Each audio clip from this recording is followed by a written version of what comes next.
Hello, and welcome to the Being Human podcast, where we explore what it means to truly be human, physically, mentally, and spiritually. We upload an episode of this podcast every single week, so hit that subscribe or follow button. You do not want to miss any of these episodes. On this episode of the podcast, I sat down with Seleta Bo. Seleta is my day one. He has been my best friend, he's been my brother since we were 7 years old in year 3 at school. Seleta was born in South Africa but moved over to the UK at a very young age. He ended up going back to South Africa before moving out to China to study his degree in economics and finance. We spent a lot of time going into what that experience was like. There are not actually any people I know other than Seleta that have lived out in China for a long period of time. He was not in one of the big cities like Shanghai, Beijing, Hong Kong, one of the common cities Westerners go to. He was in a city called Wenzhou, if I'm pronouncing that right. Very kind of out of the way, a real life look into Chinese life, Chinese culture. And we talked about what that was like. He talked about the experience of going into a country where they don't really speak English at all on a day-to-day basis, so having to learn the language on the fly. He also talked about the fact that apps such as Instagram, YouTube, and even WhatsApp are illegal to use in China, and how people get around that, whether they get around that, whether they actually run the risk of still using those apps anyway, and in the cases that they do, how they do that. He talks about how native Chinese people react to the presence of foreigners. And he talked about Chinese culture in general, issues such as freedom of speech in a country that is communist. China really is kind of a country on its own in this day and age. There are very few countries, only a couple really in the world, that are truly communist, despite the phrase being thrown around a lot these days. So it was so interesting to actually hear him retell this story and to get an idea of what it really is like there. He also shared with us the cultural differences, not just in China, but in South Africa versus the United Kingdom. I asked him whether there are still tensions in South Africa from the apartheid, which really wasn't that long ago at all, and how people in general and the way of life just differs to that here in the UK, and what brought him back here to the UK when a lot of people are saying that this country is in a state of crisis financially, economically, and socially. Really fun conversation. I hope you enjoy it. He's got some really unique insights on life as a whole, but especially the insight that he has into China. I think you'll really find interesting and enjoy. If you do, make sure to hit that subscribe button, hit the follow button, 5 stars. You all know the mechanisms for whatever platform you're on. Show some love, support the community. Thank you for watching. Thank you for listening, and thank you for supporting Being Human. We've been friends since we were 7 years old. Yes. And today was the first time in 20 years, coming on 20 years of friendship and brotherhood, that we beat the shit out of one another. Yeah. And I always say to people, I don't think you truly know someone until you've had a scrap with them. Yeah. So yeah, man, talk to me about it. Talk to me about, because obviously you've started doing a bit of boxing recently. Yeah. Talk to me about why you wanted to get into that and how it's going. Yeah, obviously I've been gymming, for years now, and and I just felt like it was a bit one-dimensional, and I wanted to do something a lot more functional, but I hate functional training, especially if I'm not doing anything with that. Do you know what I mean? And I thought it's all good and well looking good, being, big and muscular, but what does that mean in terms of fighting capabilities? Oh, when I see red, you know what I mean? And then I thought, obviously I'm my own man now, and if I wanna, it's never too late to start a sport. I've been doing a lot of sports, but I thought, since my parents didn't want me to do boxing, let me start it. Started doing drills and things like that, but sparring is where it's at, me. Like that, I learned so much in one single session of sparring. Then I have like months of doing, drills and pad work and things like that. So not to say that it's redundant, but that combined with sparring works wonders. That's it. You got to run the actual experiments, haven't you? Yeah. Not that bag work and pad work is pointless, like quite to the contrary. It's absolutely necessary. 100%. You need to do that in order to build your technique, to build your foundation, build your base. And not even that, world champions spar, do pad work, do bag work. drill, do technique, but ultimately that alone isn't going to make you into a good fighter. Loads of people look great on the bag, look great on the pads, and then they go into sparring and it all falls apart. Yeah. I'll probably put myself into that camp. I've always, looked like a pretty decent striker if somebody watched me on a good day, shadow boxing or hitting the bag, but then being able to implement it against another skilled competitor, another skilled athlete, fighter, is just a complete other ball game. So yeah, you've got to run the experiments, you've got to spar. How are you finding it in general? Obviously, I mean, I know you're loving it, you're enjoying it, you're falling down the rabbit hole of getting obsessed with it. Yeah, 100%. At first, I remember I told my sister I just wanted to get comfortable with the idea of getting hit. And then first sparring session, obviously I'm twitching, flinching a lot. It still happens a bit now, but less so. Someone will faint, I'm blinking, do you know what I mean? So things like that. And then I got over that fear. So now I'm comfortable getting hit. And then I thought, okay, so now let me learn how to defend myself. Let me learn how to catch and throw, slip, little things like that. So setting myself little personal goals and things like that. Yeah, that helped. That helps a lot. And it gives it purpose and meaning as well. Before I did my one-to-one coaching sessions with Leon, shout out to Leon, by the way. But before that, it was as though like Friday night was essentially just fight night, because I'd go and I'd spar, but for me it's kind of like a scrap. Like there's no system in place. We'd do drills and pad work an hour before sparring, so that's not enough time for me to cement what I'd learned and implement it and execute in sparring. So I feel like I was doing something, but looking back at it, I really wasn't doing much, and there was no method to it. Whereas now it's like it's a science. Everything is a science. You know what I mean? So I love that aspect of it. Like I was talking to you, like when we went to my gym, the 3 minutes I had with you, like it wasn't 3 minutes, it was like 10, but I learned so much. And that's just boxing IQ, never mind drills and things like that. Do you know what I mean? So I love that aspect of it. But the rush you get from sparring, unmatched. Unmatched. I remember if I know I'm gonna spar, if I make my mind up I'm gonna spar on Friday, on Monday, that's all I can think about.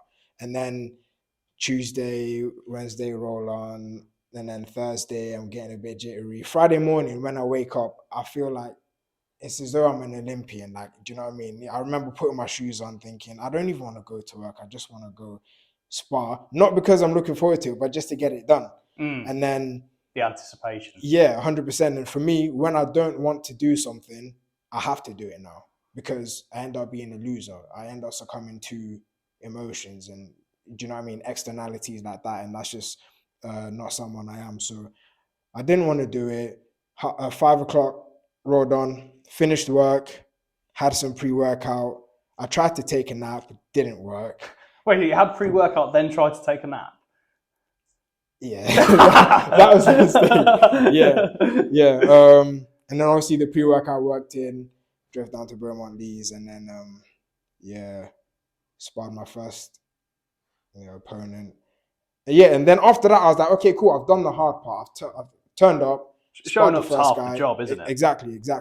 And then after that, it was just beautiful, man. And the feeling I got afterwards, man, it's so good. Like Tate says, he goes about his week thinking, what can I do, not to make me feel good, but to make me feel proud. And at the end, after a long, hard week, mate, in the corporate world, after sparring, I feel like, it's been a good week. Yeah, it's been a good week. Yeah, it's adding a bit of primal, a bit of madness. To the mundane. 100%. Societal life that we find ourselves in, day out. But Joe Rogan talks about that as well.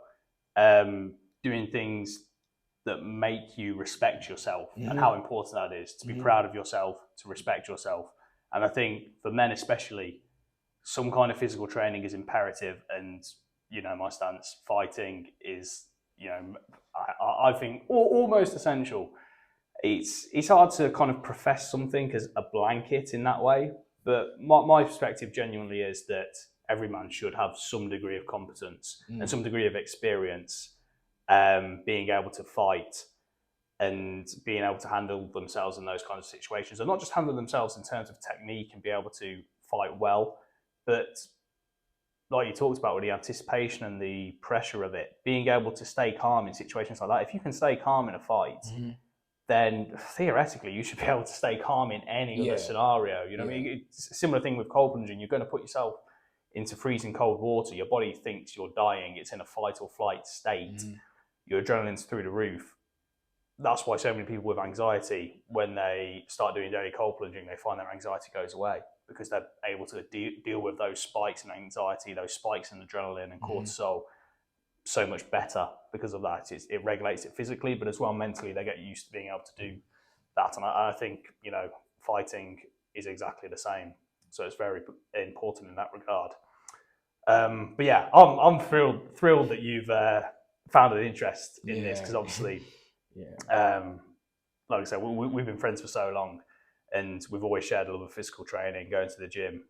To then be able to share this with you is just like another step on top of that. Yeah. Let me ask you then, based on the fact that I don't know how many months I've been boxing, I think it's no more than like 4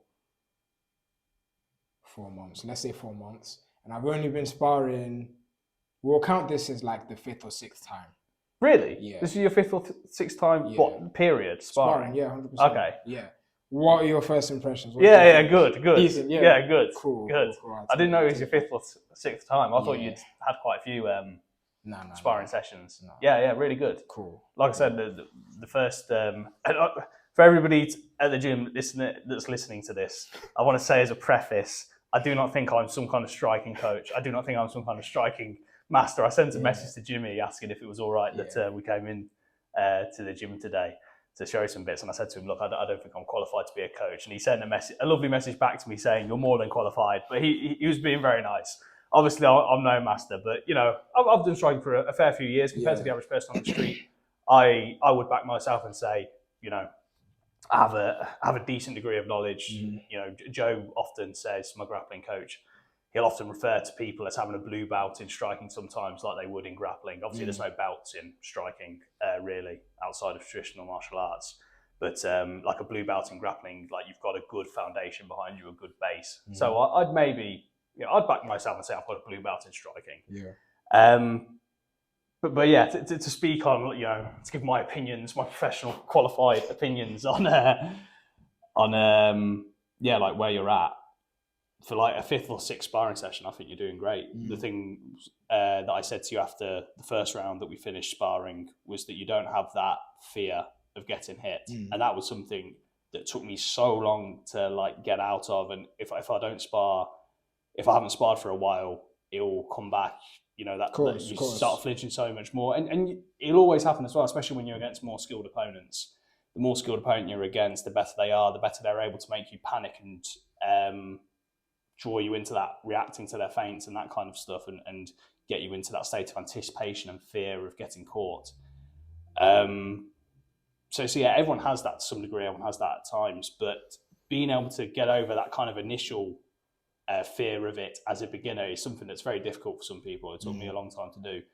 And you don't really have that. You're like very keen to just get stuck in, to come forward. If I hit you with something, I hit you with some shots that I thought, that was maybe a bit hard. That was a clean shot, but it didn't dissuade you at all. You carried on coming forwards and throwing heat. So I thought that was great. Believe me, internally, you did something. You did something. I remember you caught me with it was a left hook.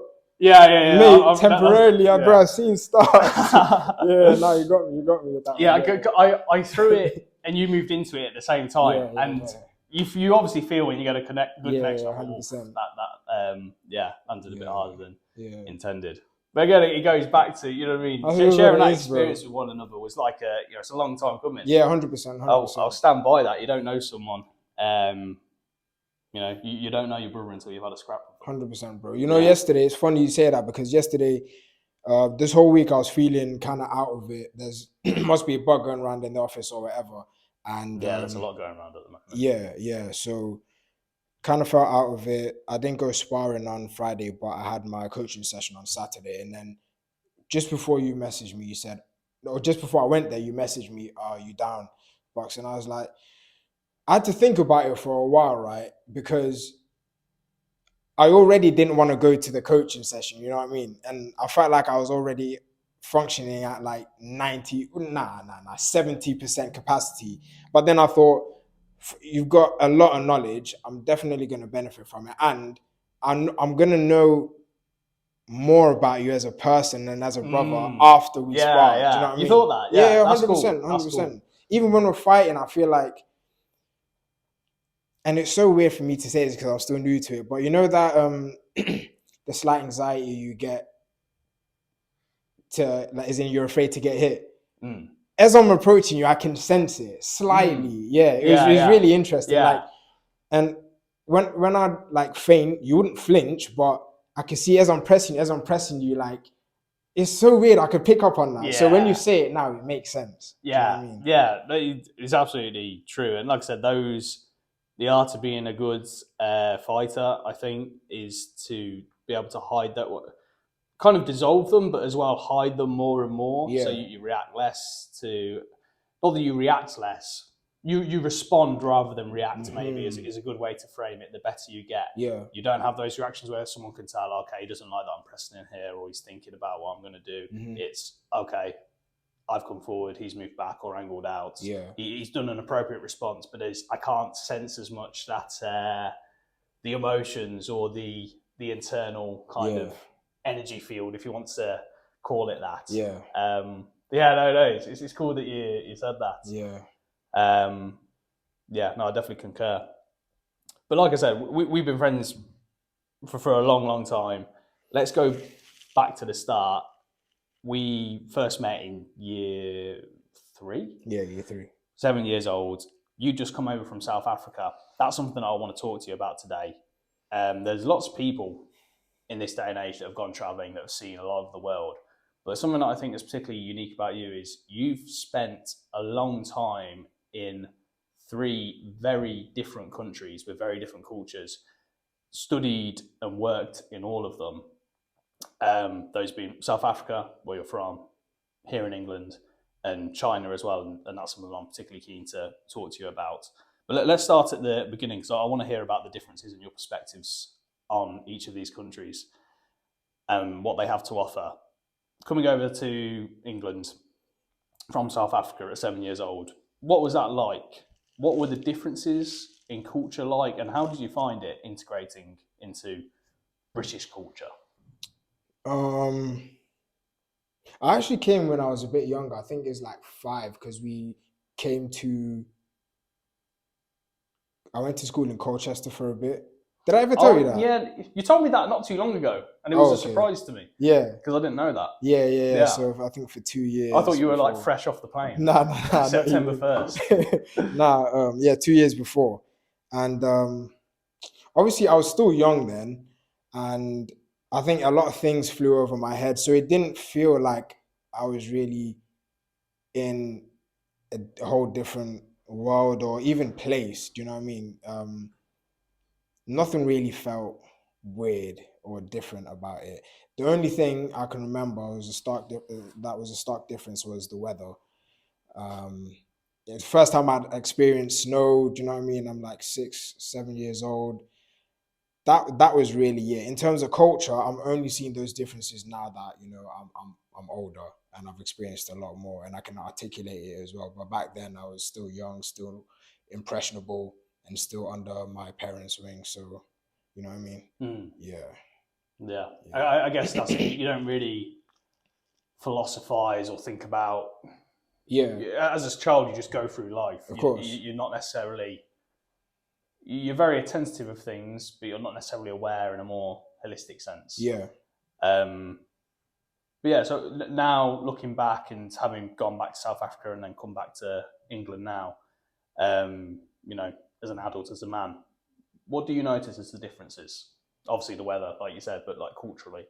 Yeah, we can speak for 3 hours. Go on. That is it. What can I say? Like, okay, so obviously I spent my adolescence in England, right? And growing up here, and I'd say I was raised here. Then I went back to South Africa, and then life and the culture is completely different. You went back to South Africa when you were 15? 15, Yeah. yeah, 15. I think I turned 15 here in England, and then I went back to South Africa. Culture, lifestyle, everything completely different. Even like the attitude here, as much as we might not want to believe it, we're actually privileged. Do you know what I mean? Like being in England, first world country, we're blessed and we're privileged. But when you go back home, or when I went back home rather, and I'm seeing different parts of life. I'm seeing different areas, seeing how different people grew up. Even small things like the attitude. Um, how do I say it? Like when I went to school, when I went to high school in SA, I wasn't really focused like that. And I know if I stayed here in England, I don't know what I would have done in college, because I probably would have asked you, Shamir, Waj, like, oh, what do you guys want to do? But I didn't know what I wanted to do myself. I mean, You know what I mean? I don't know what I would have told you because I had no clue what I Yeah. wanted to do either. But I know 100% I would have followed the crowd. Yeah. No originality, no nothing.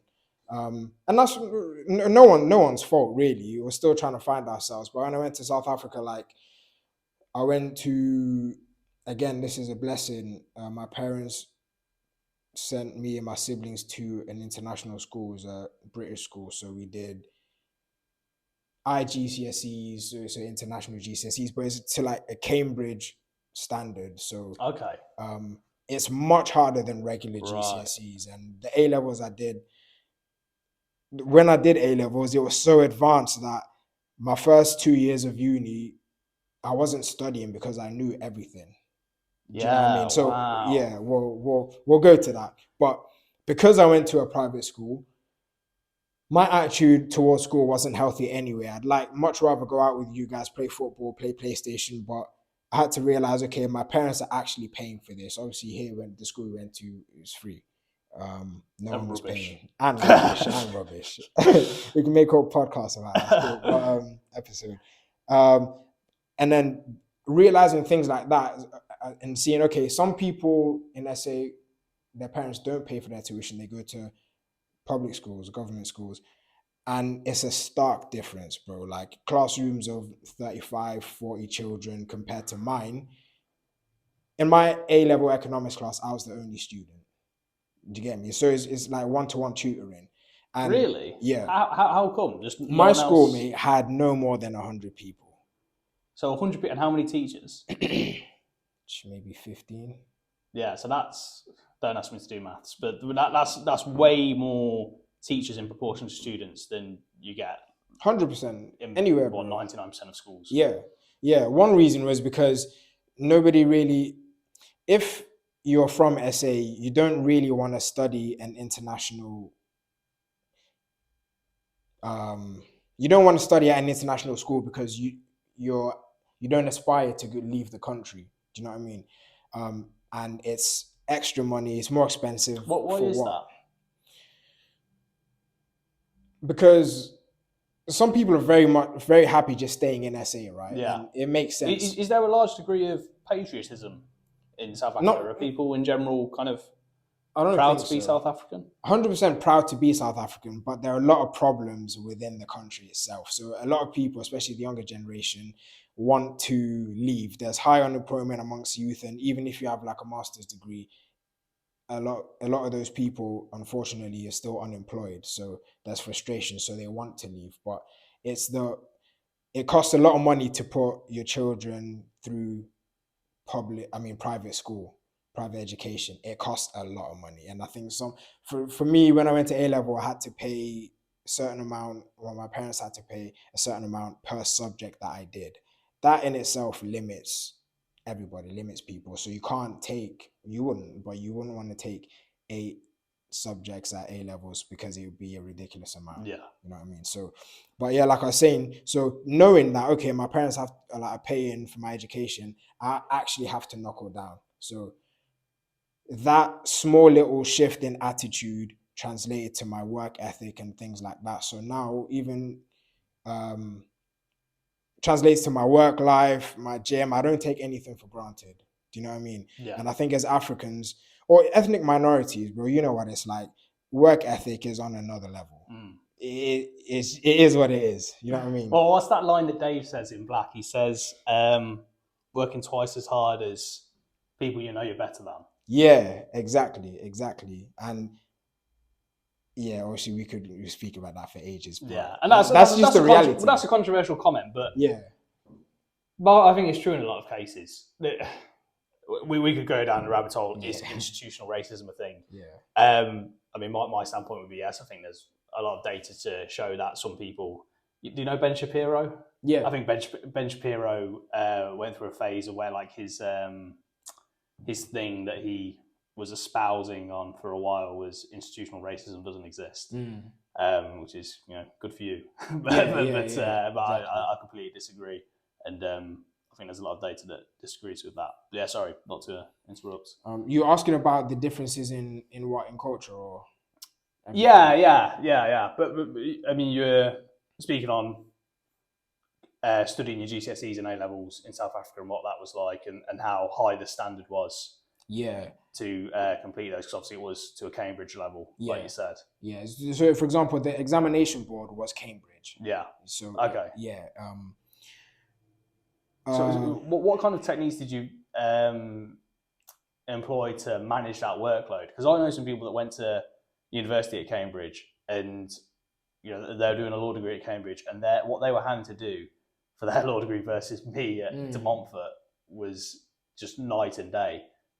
We had like 4 modules and they had like 8. Yeah. They just had double the workload, and I know people, they had such a regimented schedule they'd have to get up at 4 a.m, and they had written down on a piece of paper in half an hour slots everything they were doing throughout the day. They'd like one guy, you'd take a nap between 2 and 3, wake back up, and then work again until like 9 at night, go to bed at 9, and he still managed to do like 2 workouts throughout the day, which is just an incredible work rate, work ethic. Yeah. There's no fat in it. Everything is measured down to a T, and you have the discipline to execute that without letting your mind drift off.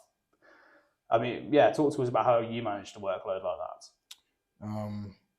Yeah, we'll get to the differences later. Of course. So the workload for GCSEs, that's when I learned how my brain operates. So even with boxing, mate, I need repetition. Like for me, my dad told me that the way I have to go about studying is different to a lot of people.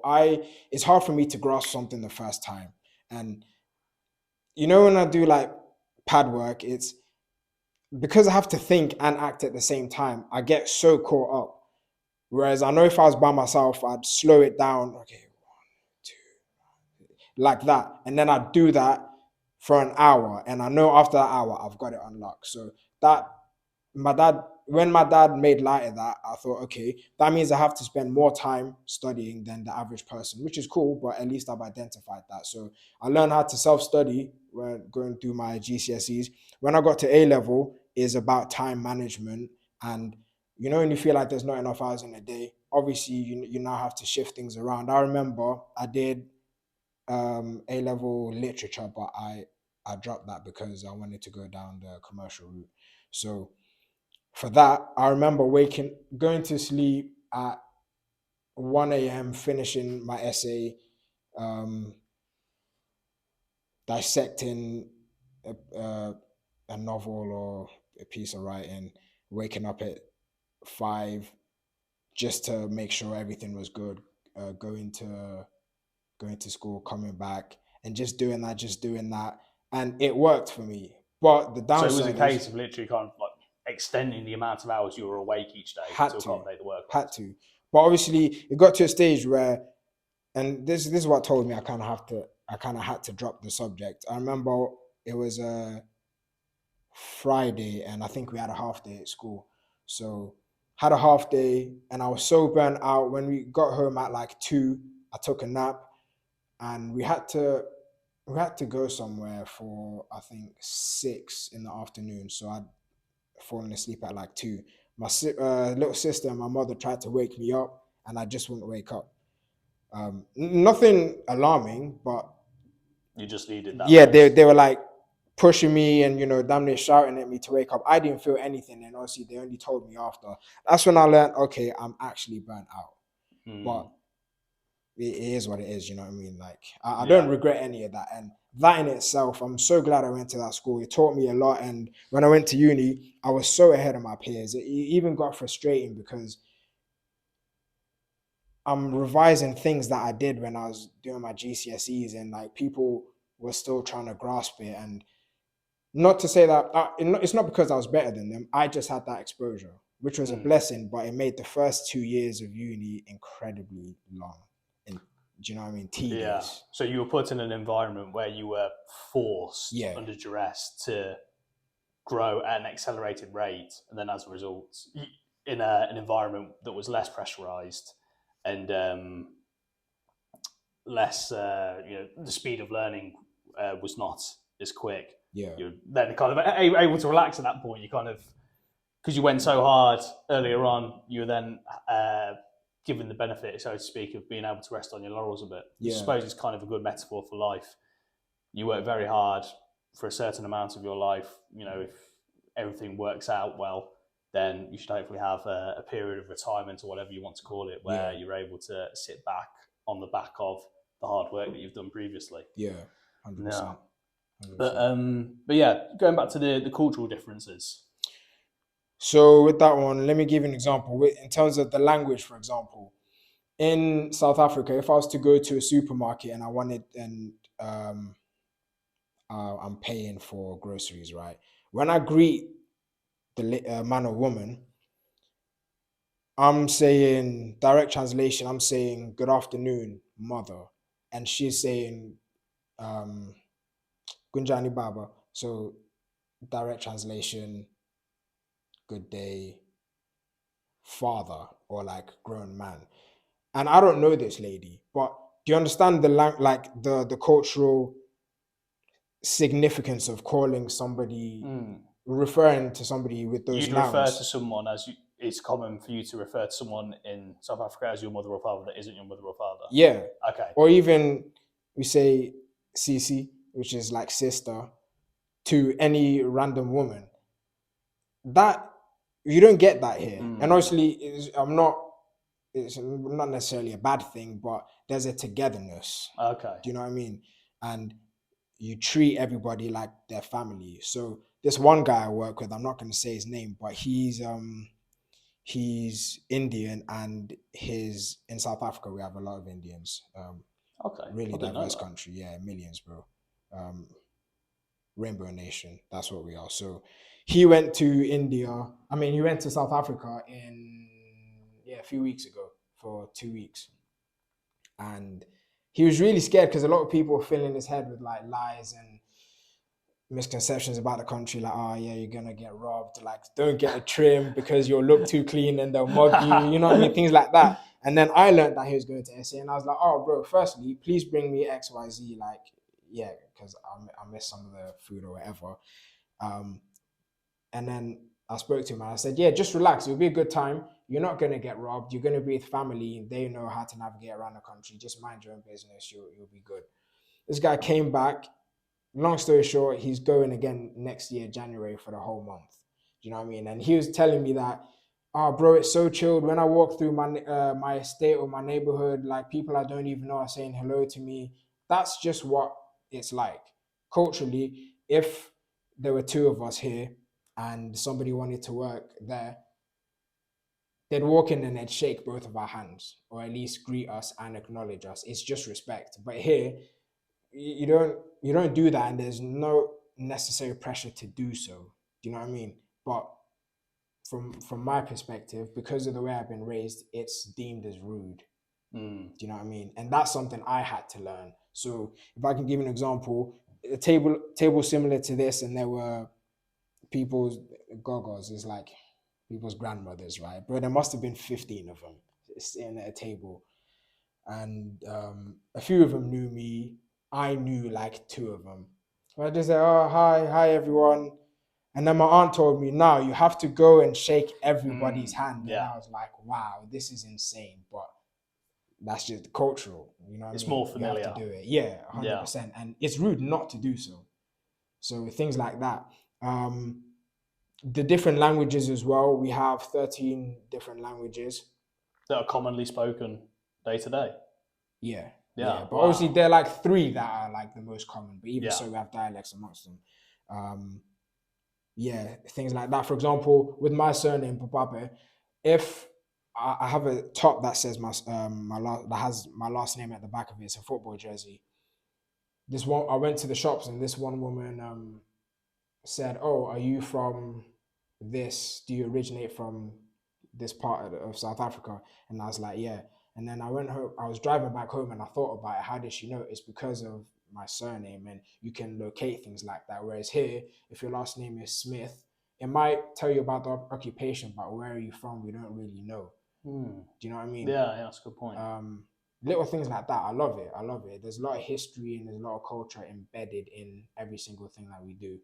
So it was refreshing. It's refreshing. There's a lot of things that I still don't know, but every single time I go back, I learn. And yeah, that's it. Yeah. Yeah, man. Obviously, it wasn't a million years ago that South Africa had a lot of trouble racially with the apartheid and all of that. Is there any of those tensions left over, or is the harmony between black people and white people and Afrikaans? Talk to me about Afrikaans, because Afrikaans are kind of their own race, right? Am I correct in saying that? So Afrikaans itself is a language, Okay. right? And Afrikaners are historically the Dutch settlers that came into SA and just messed everything up, right? Exploited a lot of our resources. Right. Okay. So that Afrikaans are like the Dutch colonial settlers traditionally. Exactly that. Okay. So based off what I just told you, you can already understand that there's definitely and will always be underlying tension. That's one thing that we can hope for a better future and a brighter future, and it will be. It's much better now than what it is in my parents' day and age. But for as long as people have parents and there's offspring thereof, we all tell each other stories, and the stories I tell my children, if I ever have any, will be different to an Afrikaner's stories. So because of perspective, and you have to understand that they came into our country. We first had a trade agreement. Okay, when you go down, they said when they come down to the Cape, we can exchange this much goods, but their demands started becoming overbearing for us, and then that's when they forced their way in. They settled in the nice parts of the country, and then they pushed a lot of the blacks to the economically disadvantaged parts of the country, which is why a lot of them still generations down live in the slums. So still suffering the effects. Yeah, geographically. 100%. So with something like that, based on what I just told you, yeah, like I said, you can see that there'll forever, unfortunately, be tension. And with my generation now, it is a lot better, but it's underlying, and it's indirect. Okay. And sometimes the divide naturally just happens, partly because we all speak different languages and we all relate to each other in similar ways. So in the school that I went to, there were people from Egypt, obviously South Africa. There were blacks, there were whites. Obviously, with the whites, there were Afrikaners. There were a lot of people from Europe, the people from England as well. We found that, I remember one time we were chilling on campus and somebody pointed out, they're like, "Yo, have you guys noticed that we're chilling here and like us as blacks, we're chilling here and the whites, they're chilling there by themselves?" Nobody called for that. Nobody said, "Yo, you guys should hear you." But when you listen to their conversations, they're speaking Afrikaans. And obviously with a lot of the black people, we weren't going to speak Afrikaans. So that naturally in itself caused the divide, but it's not malicious. Yeah. Does that make sense? Yeah, because just because there's division between certain cultures, certain races, obviously sometimes that can be due to racism, due to racial tensions, but there is also as well the fact that people identify with others easier if they share a language, 100%. Especially if they share a language. But also as well if they share a skin colour, share an origin. Mm-hmm. So there is always going to be, in certain circumstances, natural segregation. Segregation probably isn't the right word to use, it's a bit loaded. But a natural kind of slight grouping. separation, yeah, or Yeah. grouping, yeah. Yeah. One of my friends, one of my black friends said, he was speaking to my other friend and he said, I actually, wait, you have, this guy's name's Thomas. He was like, yeah. Oh, he's white. Yeah. I actually don't have any white friends. And I thought, you must be racist. Why? But he also went to schools in different countries. And I think he went to school in Senegal, largely black population. His school in SA, I think, I actually don't know which school he went to, but a lot of black people there. So it's not that he doesn't like white people, he just wasn't around them as much. So that in itself, that taught me a lot. And obviously this separation or the grouping is no longer out of malice. It just happens. Yeah. But we are doing things to counteract that. For example, inclusion. There's what is it? Black empowerment. For example, if you start a business, I think you'll get a grant if it's from the government, or a subsidy if it's black owned. Okay. And in the rugby national team, there has to be a certain amount of I think black players or something like that. So yeah, it is slightly forced, but right now that's the only way we are gonna actually have inclusion on all realms. Do you know what I mean? And I think we're doing a good job at it. It also doesn't make sense because, like, we call ourselves a rainbow nation, and we are. Why don't let's act like it? That's so funny because the term Rainbow Nation now, because obviously the rainbow is synonymous with the LGBTQ plus community.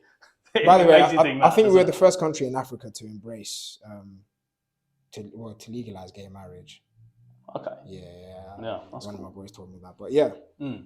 Yeah, no, there definitely is something to identify more with people of your own race, of your own culture and origin. I remember listening to an interview years ago with Jordan Belfort, the Wolf of Wall Street, and he was sitting down with somebody that used to do phone sales, and this was a black man, and his name was Deshaun, I think, and he said, I would say, hi, this is Sean. He wouldn't say Dashawn, and he'd kind of change his dialect to hide the fact he was black, basically. And there was another black guy on this podcast who was like, oh, you're an absolute sellout, like pretending you're someone you're not. And he was like, well, I had to make a living, I had to be done. And he was like, oh no, that's got nothing to do with it. Why did you have to pretend you were black? That doesn't make it less likely that white people were going to buy something from you. And Jordan Belfort said, sadly it does. And it's not even necessarily to do with racism most of the time. It's to do with the fact that there's just that identification.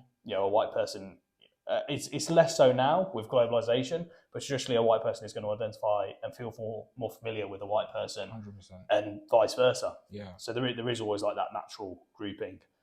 Like we said, you studied your GCSEs and A levels in SA.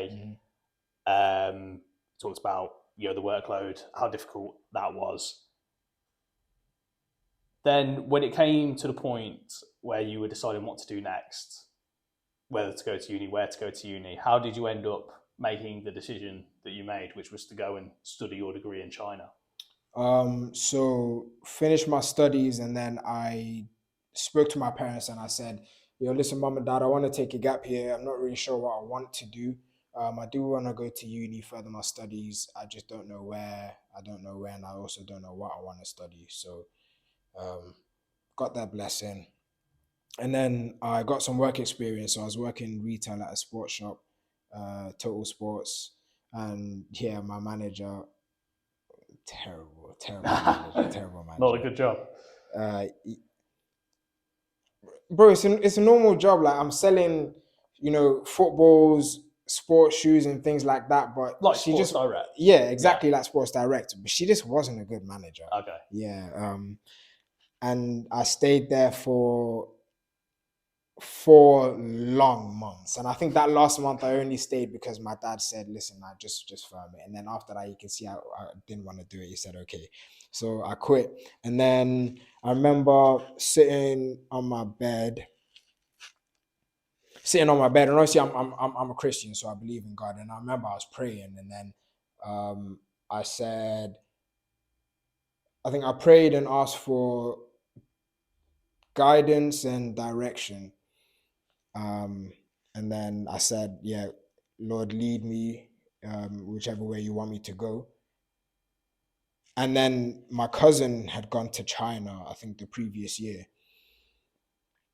And I thought, oh, okay, so this is an avenue. Let me just try it. And then I spoke to her about it, and she passed me through to an agent, sent my results, told her what I wanted to study, and then I got accepted into university. And I was like, hey, mom and dad, I just wanted to try this. I ended up getting accepted. What do you think? And then they were both happy. And then they were like, okay, how much is it? And the fees for China are cheaper than what they are here, significantly. Okay. Yeah, and I also thought, because I'm the oldest sibling of three. Let me rather make way for them. So if they want to come here, like it's just, financially, it's just gonna make sense. So I got in, and then my dad was like, okay, yeah, see it through. Like, what do they need? Sent all the documents, and then things were just progressing. And this time it must have been mid-year, like June. And by that time, I think we'd paid the deposit.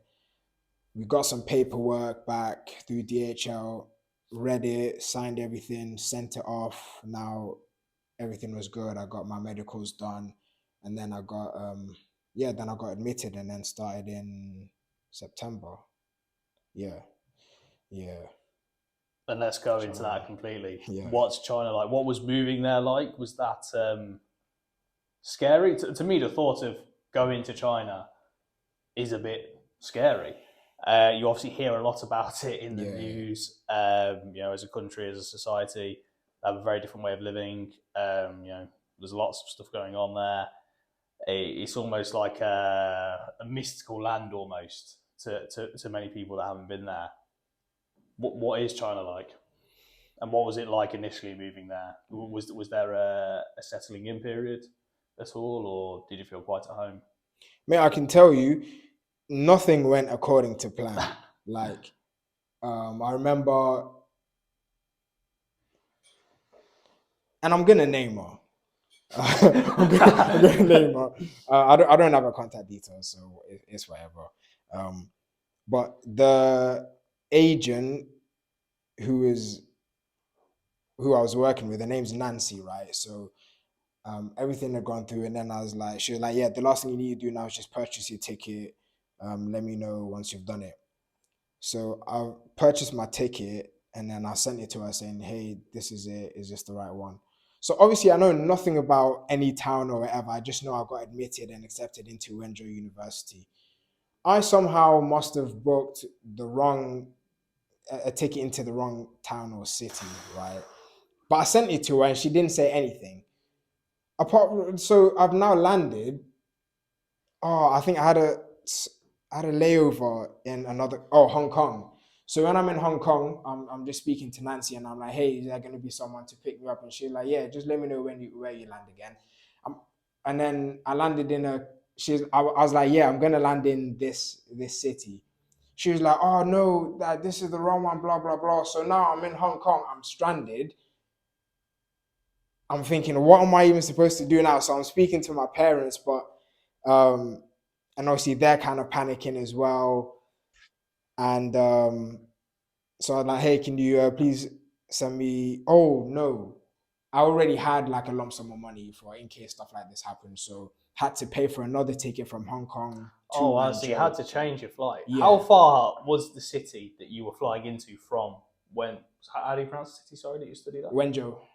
How far was it from Wenzhou? I think it was 2-3 hours. But bear in mind, I've never used public transport. I don't know how to speak the language. So I thought, I'm not even going to try to, be a hero. I don't, you know what I mean? I'm not going to do that. So obviously, I left that flight. I had to get another flight to Wenzhou. Then I paid, mate, it must have been like $400, right? For obviously US dollars for a collection from the airport to not just that, but it's a whole package, inclusive package for a guy to, stand, waiting for Seleta. With a big banner, like a team as well, with balloons, with the name of the agency as well. I'm not going to name the agency, but they was all supposed to be there, a team. And I've now spoken to Nancy, landed in Wenzhou. I'm in Wenzhou now. It's midday. let's say 1:30, boiling outside. I'm happy I've landed. I've tried to contact my family, but I didn't know that I needed a VPN to connect to WhatsApp to send the message. So I couldn't even let them know. But I'm now speaking to Nancy. Hey, I've landed. She was like, oh, is it now? I'm like, but I told you this already. There was nobody there waiting for me. No, the agency wasn't there. The welcome party wasn't there. So this guy rocks up. He had like the thing with my name folded up, so I didn't even know like who he wanted. I just saw he was wearing the uniform, and I thought, okay, hi, yeah, this is me. I had to quickly Google Translate my name. I need to head to Wenzhou University. It was just him. Really hot day. Um, Even my interaction with him, I couldn't say anything to him because he couldn't understand me and I couldn't understand him. So yeah, okay, come. And then I had to like he put my things in a boot. I'm just happy like I know where I'm going now. Then I got to the accommodation. Yeah, then I just had to set everything up. But going into like China like that, it's terrible. That's literally the worst thing that could happen. But I feel like that kind of set precedence for like everything else that happened because the whole journey, my whole 3.5 years there wasn't smooth. And even me leaving, it wasn't because I wanted to, it's because COVID had happened. So yeah, Oh, yeah, I've forgotten about that. Yeah, yeah, yeah. yeah. So obviously I was supposed to be there for 4 years. Um, I was supposed to finish June 2021. I ended up leaving, yeah, maybe like 6 months before then. Exactly 6 months before then because I left in January because of COVID. But I think that So it would have whole been June 2020. oh my bad, yeah, Yeah. yeah, just then. Yes, that's right. Because the last year and a half I spent studying online. But I feel like that me getting into China somehow foreshadowed how the rest of the journey was gonna go because it wasn't smooth. And then sorry, I'm rambling, bro, but No. No, uh carry on. cool. So now I'm in China, I'm settled in. I want to contact my parents, but I need to download a VPN because social media is banned there. Instagram is banned, WhatsApp is banned. So for you to In short, in China, that's even YouTube, because bro. obviously we've kept in contact all these years. Yeah, We haven't actually talked about this since you came back to England. So I'm remembering this as you're telling me. I'm remembering receiving messages and voice notes from you. yeah, Yeah, you had to use a VPN to illegally access WhatsApp, Instagram, all of these platforms because they're Yeah. actually illegal in China. yeah, Everywhere in China. yeah, So in China, Instagram's illegal. yeah. What? Talk us through it. What's illegal? All the social media apps, basically. This was long before TikTok. So TikTok's illegal, right? yeah, it is. But Yeah. even then, in China, it's completely different to what we have here. Okay. Yeah. So and obviously YouTube as well. That's illegal. Illegal. So I need a VPN. And you know the way the VPN works is like during mate, it has to be from 6 a.m. up until 10 p.m. That's when everybody uses it. So it will disconnect you every 5 minutes. That's what is frustrating. So I'm on a call. I already know after 4 minutes it's gonna disconnect me. Then I'm gonna have to exit it, close the app, reconnect, and then call my parents back. So things like that. That made things so much longer. And obviously, I wanted to use Google, but it's not Google, it's Bing, and I wouldn't get the same things when I search. So that made studying almost impossible. You know what I mean? Yeah, because Yeah. they want you to use their platforms Yeah. that they control, their technology. Yeah. Yeah. All of that. Wow. Yeah. And that was one thing that it took me a while to get over. Incredibly frustrating, incredibly, especially when you want to contact your loved ones. But obviously, got over that. Another thing was the language barrier. That was arguably the biggest one because it's a country where they speak their own language, not English, which does make sense, and I'm not mad at them. It's actually a good thing. Obviously, it forced But me they to learn. don't really speak English at all. No, especially in my little. I was in more of a village than a city, and prior to Is my a Chinese village kind of like a city though, or was it actually like a village? now it's like a city. Okay, Yeah, because they because they're just knocked erecting down. skyscrapers like Yeah, food stands. yeah, exactly like that. They did that a few months after I left. Yeah, after the COVID situation. So I had to learn, even if a lot of things I didn't learn, but I had to use Google Translate. And obviously with the VPN situation, I had to find other ways because I couldn't use Google. Do you know what I mean? And then I'm having to use different apps. And if your phone's dead, how do you navigate that? I remember one time me and my boys, I'm gonna say their names because they'll get gassed. But me, Sergio, Vusi, and Malanga went to. Oh yeah, this also relates to what we were saying, like the banding together. All of us are from Southern Africa, and me and two of the guys also spoke a similar language, so we could understand each other. And you didn't know each other before; it was by chance that you met. Only those two. No, even those two guys, they didn't. They knew of each other, but they didn't know each other. So anyway, formed a group of solid guys. We went to go eat one time, and this was before. This was still early days, so we hadn't learned. We'd only learned greetings like, "Hey, how are you? Where are you going? Dorm rooms." We hadn't learned food. One of my boys wanted some pork, and he had to really like just mimic the sounds. And if I want chicken, like I'd have to, or even pull up a picture of like a chicken. game of charades. Yeah, man. It was charades, yeah, I say charades, but it's really frustrating. But it had to do that, and then that's when you start picking up. Like you don't want to look or sound like an idiot.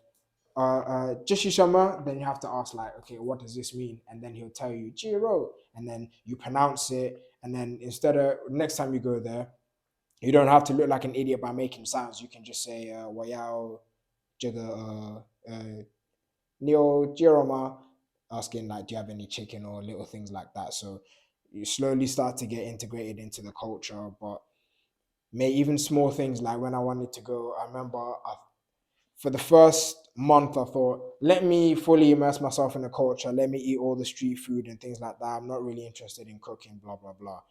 Because the street food was dirt cheap. Then I saw how they actually made the food, like behind the little curtain. And I saw the rice that I was going to eat just drowned in oil. And I thought, yeah, this is the last time I'm going to do this. Already, mate, I was getting constipated and I was breaking out. Yeah, so okay, so you're noticing the effects of the food. Immediately. And not a good, in a detrimental way. 100%. Yeah. This is before I even really cared about health and that. But that's it. You don't have to be an optimizer Yeah. So to not want to be falling apart before your own eyes because the quality of food is so toxic. Yeah. Wait. So what was I saying? I was saying about the food. Yeah, about the food, and you didn't want to cook it first. You tried the street food. Yeah. Then I thought, I have to start making myself food. So I went to the shops. I got myself chicken because obviously I know what chicken breast look like. I didn't have to ask any questions about that. But when it's time for me to get salt and sugar, for the life of me, I could not tell the difference. Fortunately, I consume sea salt, so I just see a little ocean on the front, and I thought, okay, this is clear with crystals. Okay, this is a sea salt. But so you really having to like navigate this on the fly, mate, just using whatever methods. Walking into a shop, essentially blind. That to me, that was ridiculous. Until you find like locals that are somewhat friendly. Or people who have been there for long. But in my scenario, my intake had to have been the third or the fourth international intake. So my part of the city was very much new to foreigners, to the point where you and I couldn't have a meal like this without three people taking pictures of us. Taking pictures? Yeah. It was ridiculous, bro. Walking through, I remember one time I was in the club and it's peak because if I did it to her, it would have been a case. But back then when I had dreads, I was just chilling, minding my own business in the club, and this one Chinese girl walked behind me and she kind of grabbed one of my dreads and she kind of fondled it. I turned around and then she looked at me and she walked off, and I thought, that's insane. Yeah, that's crazy. Insane. But she sees nothing wrong with it at all. So yeah, it's just like creatures in a zoo. Yeah, exactly. That's how we felt, bro. That's how we felt. But if it's one of those things where if you don't if you don't laugh, you'll cry. Do you know what I Yeah, mean? So yeah. you You got just to have see the to, humor in it. yeah, you just have to make light of it, bro. So, in terms of your actual studying, you're studying economics, Yeah, right? international economy and trade. And your degree was your? Did you study your degree in Mandarin?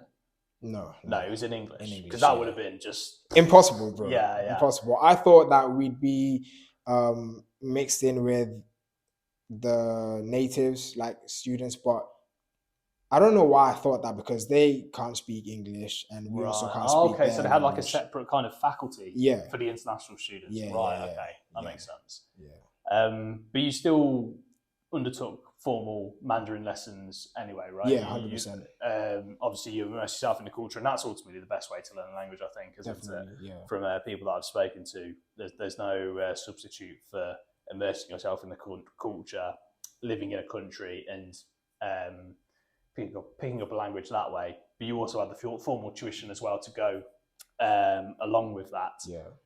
By the time you finish your time in China, like, what's your level of Mandarin now?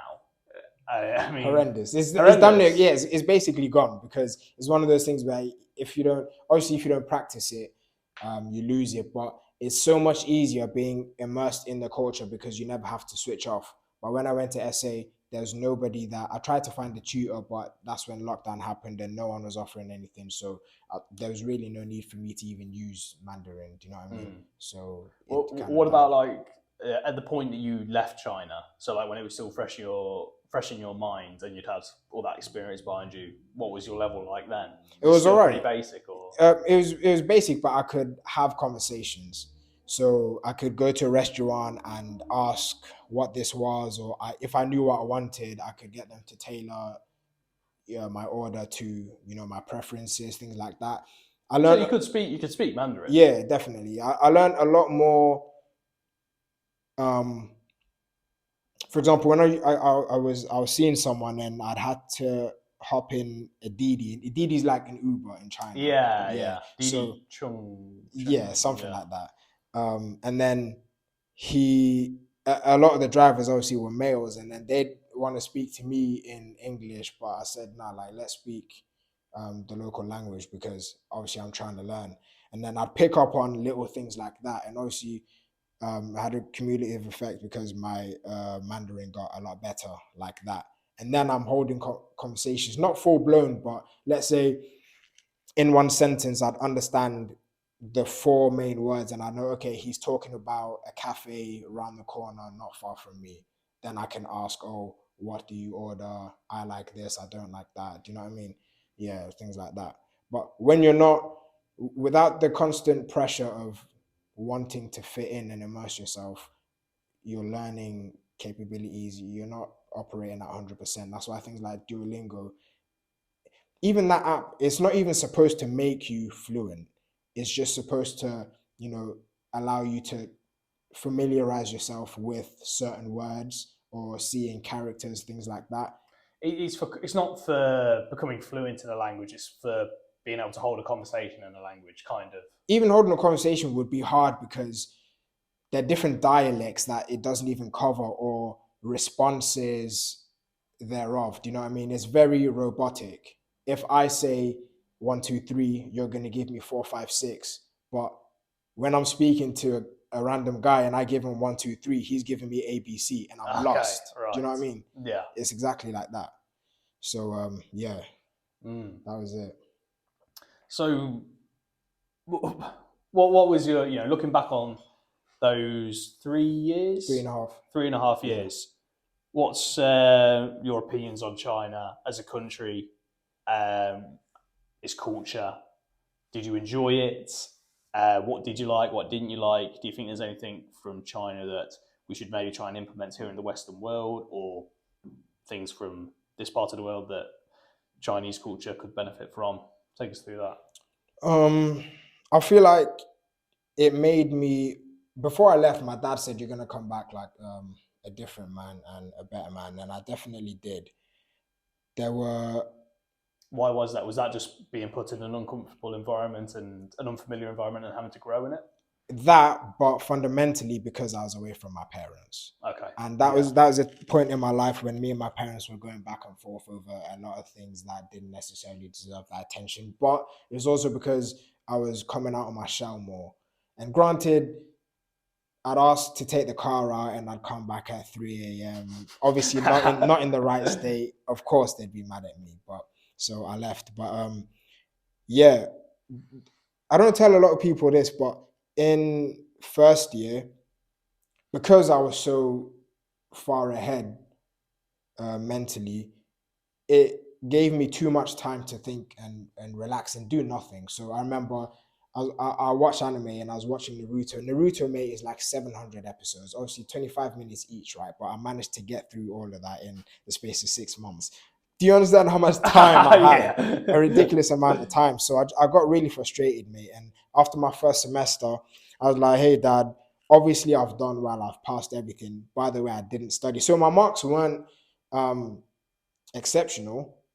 I'd get 70s and 80s, but I didn't study.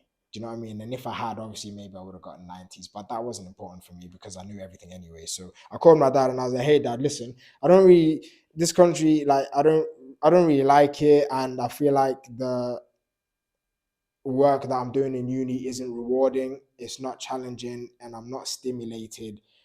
I'm thinking of either transferring to a different uni or maybe coming back. And then my mother, I only found this out after, but my mother, like, she was on a call as well. And then she spoke to my dad. She was like, "Yeah, do you know, let's actually gather some money to, get him back. He's obviously in an unfamiliar environment." But my dad wasn't having any of it, and rightfully so because um, it's things like that, it's hardship like that that makes a man. Do you know what I mean? I'll come into work on Monday morning with bruises from Friday night sparring. People will tell me, and it would be women that tell me, you need to give up this boxing thing. It's not working for you. But if you read a book and you get a paper cut, does that mean you should start reading? Do you know what I mean? Oh, like, it's not even that. It's if you read a book and you can remember a sentence. Yeah, You know, if you read a book and you absorb the content, yeah, like that's part of it. of course, It's the whole point of it almost. exactly. Yeah. Yeah, man. So obviously, my dad came back to me and he managed to tactically, I say tactically because he saved and spared my feelings, and he said, "Listen, just see it through. You're coming back in 5 months anyway. You'll recharge when you get home. We'll speak about it, but just see the second semester through. It'll be easier than the first." And then came back home for the July holidays. We spoke more. I felt a lot more empowered. Second second year was a bit more challenging. Um, yeah, it was a bit more challenging. But and I remember there'd be certain times, bro, little things would happen. Like I'd had a terrible day. It was raining. My shoes got wet, and for me, I hate wet feet, wet socks, pet peeve. I hate it.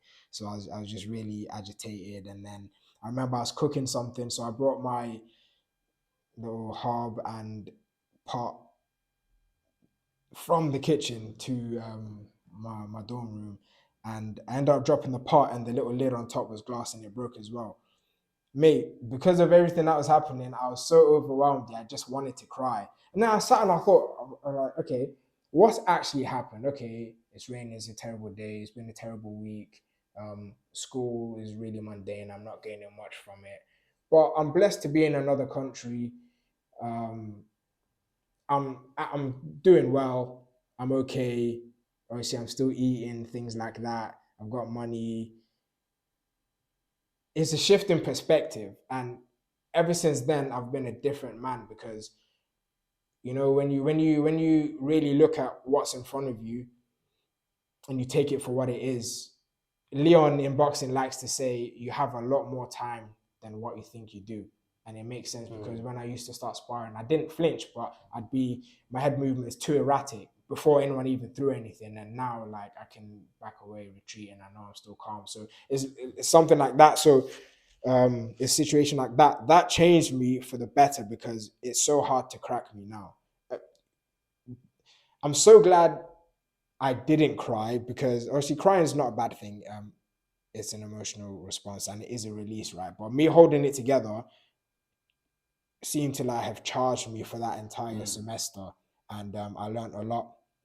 To answer And your question, this situation, sorry to interrupt, but it's cool. situational, isn't it? Because, you know, to cry is all right, you know what I mean? I think it's important to say, like, you know, men can cry, Yeah. but there's a difference between crying because you're stressed out and, you know, you've had a bit of a rubbish day and things haven't gone your way, and crying because you've just lost a loved one. They're both very different. That is a necessary emotional response that you need to have in order to express your love and grievance, in order to let it out. Whereas that is almost crying in a situation where you're stressed and, you know, you're feeling sorry for yourself, you're feeling stressed out and panicked. That's you just breaking down your rationality 100%. and your ability to deal with something, and just, 100%. you know, you're just kind of crying out for help. Yeah. And, you know, no one's going to save you but That's you. the truth. That's the truth, bro. And that's one thing I had to say to myself. I thought, bro, firstly, nobody cares that you're crying. You just get the work done. So that mate translates to the man that I am now. Like, obviously having a bad day or whatever, things haven't gone right, you're stressed out, you know, with school and things like that. You might have a cold and you need to do things, but really nobody cares, bro. In 5 years time, nobody's gonna care that you were crying on the toilet at work because you were sad. Like, do you know what I mean? But you need to do something. It's what you're doing with that energy. Like, yeah. Don't just sit in a puddle of your own tears. exactly. If you need to cry, you know, you need to. If you need to let it out, let Let it it out, out. But make 100%. sure you're actually then doing something about it as Definitely, definitely. So what I learned to do is just kind of semi-based on stoicism, but hold that in, but use and channel that energy to something more useful. So, but anyway, to answer your question, a lot of things. So for me, one thing in China that I could never get over is hygiene. So in China, it would be acceptable for you to spit on the floor indoors. That's one thing. What? Indoors? Mate, I could just not get over that. People were spitting on the floor indoors. Indoors. That's wild. Insane. I remember in my walking on campus, going upstairs, our lecture hall was room 301 and 302. I remember walking up to the third floor and seeing spit on the floor, and it's normal. Yeah. Crazy. That to me, that's insane. But for them, it's normal. That I couldn't get used to. For some reason, it might just have been my campus, but there was never any, oh mate, the toilet situation. There's no toilet roll ever anywhere. And then I couldn't find any soap as well. So I always just had sanitizer on me, and the guys knew I had sanitizer on me. And obviously that's translated to the guy that I am now. I always have sanitizer on me. But little things like that, I just think, why? That's so strange. But let me not say that's the whole of China. That might just have been my campus. Well, no, it's interesting, isn't it? Because maybe we're just conflating China with the neighbouring country of Japan, because Japan is renowned for being extremely clean. Maybe it was just Wenzhou. But the funny thing is, sorry to interrupt you, mate. The whole city was it was spotless, because there these cars that come and like spray water on the roads, and then they clean all the rubble and dirt. So you know what I mean. And there are bins everywhere, bro. Every 10 meters there's a bin, so there's no need to litter. It's just inside. I just never understood that. They spit and stuff. Yeah, that's very strange. And then even the toilets, like, you know what the toilets look like? You have to squat, and then when you defecate, is it just a hole in the ground? Essentially, but it's like a tub. Right. You know what I mean? I've never used one. I could never just squat and then. Yeah. It's so crazy. I've never told anyone this, but one time I wanted to, right? It must have been performance anxiety. Just nothing happened, bro. I'd squatted, ready for it, and I thought, I just can't. Yeah. I just can't. I mean, they have those in India where it's just like, it's kind of like there's ceramic there on the ground, but it is just a hole in the ground. I mean, I've never used one. Yeah. Yeah. I don't see the appeal in it, and I've avoided it at all costs. But there are little things as well, like when you walk into an ATM, as soon as the sensor obviously senses you walk by, there'll be a little tune that will say "Huan Ying Guan Ying," which means like welcome. You know what I mean? Little things like that. I thought it was so cool. The cashless system that they have is really efficient. So, for example, they use WeChat equivalent to WhatsApp, but yeah, more efficient. You can do a lot on the app. You can purchase things on the app. So it's like having Apple Pay, but linked to your WhatsApp. And this was before Apple Pay really started to blow off. Now that's all I use. I don't even have my Yeah. wallet with me. But yeah, little things like that. I thought that was really impressive. You can send money using that. Obviously, I think you can send money using WhatsApp. I don't know if they started or stopped that, but I've never done it. Little things like that. That was innovation at the time. And I think one thing that living in different countries is a blessing because I now get to see life from a holistic point of view. I've lived in a first world country and two third world countries, developing economies, and with developing economies, they are what they say they are, developing. In China, in my city anyway, or the village, there was always something being constructed or being erected, whatever. Always, literally every single month. And you'd walk past the same spot a month later and you'd be like, oh, damn, when did they even work on this? But because we see it every day, we just didn't mind it. In South Africa, I spent 2 years away from the country. There are two shopping centers right by where I stay, both 5 minutes away from each other. Completely different. Completely different. So it's good to see. It's good to see. Whereas here, obviously, is the economy is performing how it's performing, but tell me why I go to the Nuneaton 10 years later and everything looks exactly the same. All the spots Or near worse. road work, all the spots near road work, exactly the same. Yeah. Do you know what I mean? It's like, and when I'm in an environment like that, I myself feel kind of stagnant. Do you know what I mean? And then there's in China, one thing that semi made me kind of, I don't want to use the word depressed because people go through that, and I don't particularly believe that it was to this extent, but I would go to different cities and everything is a copy and paste like environment. So It all looks very like monochrome, very yeah. everything looks grey. So When the you see it same on TV, everything exactly, looks bro. grey. And that's the reality of it. So the same block of flats I see in Wenzhou, I'm seeing in Ningbo and places like that, but times 10. And I thought, I'm in a different place, but it doesn't feel like it. And I mentally started to feel a bit trapped and claustrophobic. So yeah, it's weird phenomenon, but that's just the reality of the country. The China, the people of China, Chinese people, do they seem happy in the environment they're in? Because to me, it just sounds so horrible. It does sound incredibly depressive. I mean, I don't like living in a city anyway. Let alone like the monolithic kind of cities that China has. They're enormous. It doesn't seem like there's much attachment to nature if you're living in a city like that. Every part of your life is just kind of abundant with technology, and it seems like people have more of an interaction with the virtual world than they do with the real world in places like that. But yeah, what do the people of China seem like? Do they seem happy in this kind of society and way of living? I saw a stark difference between people, the elderly and like people our age. So obviously back then, let's say I was 22.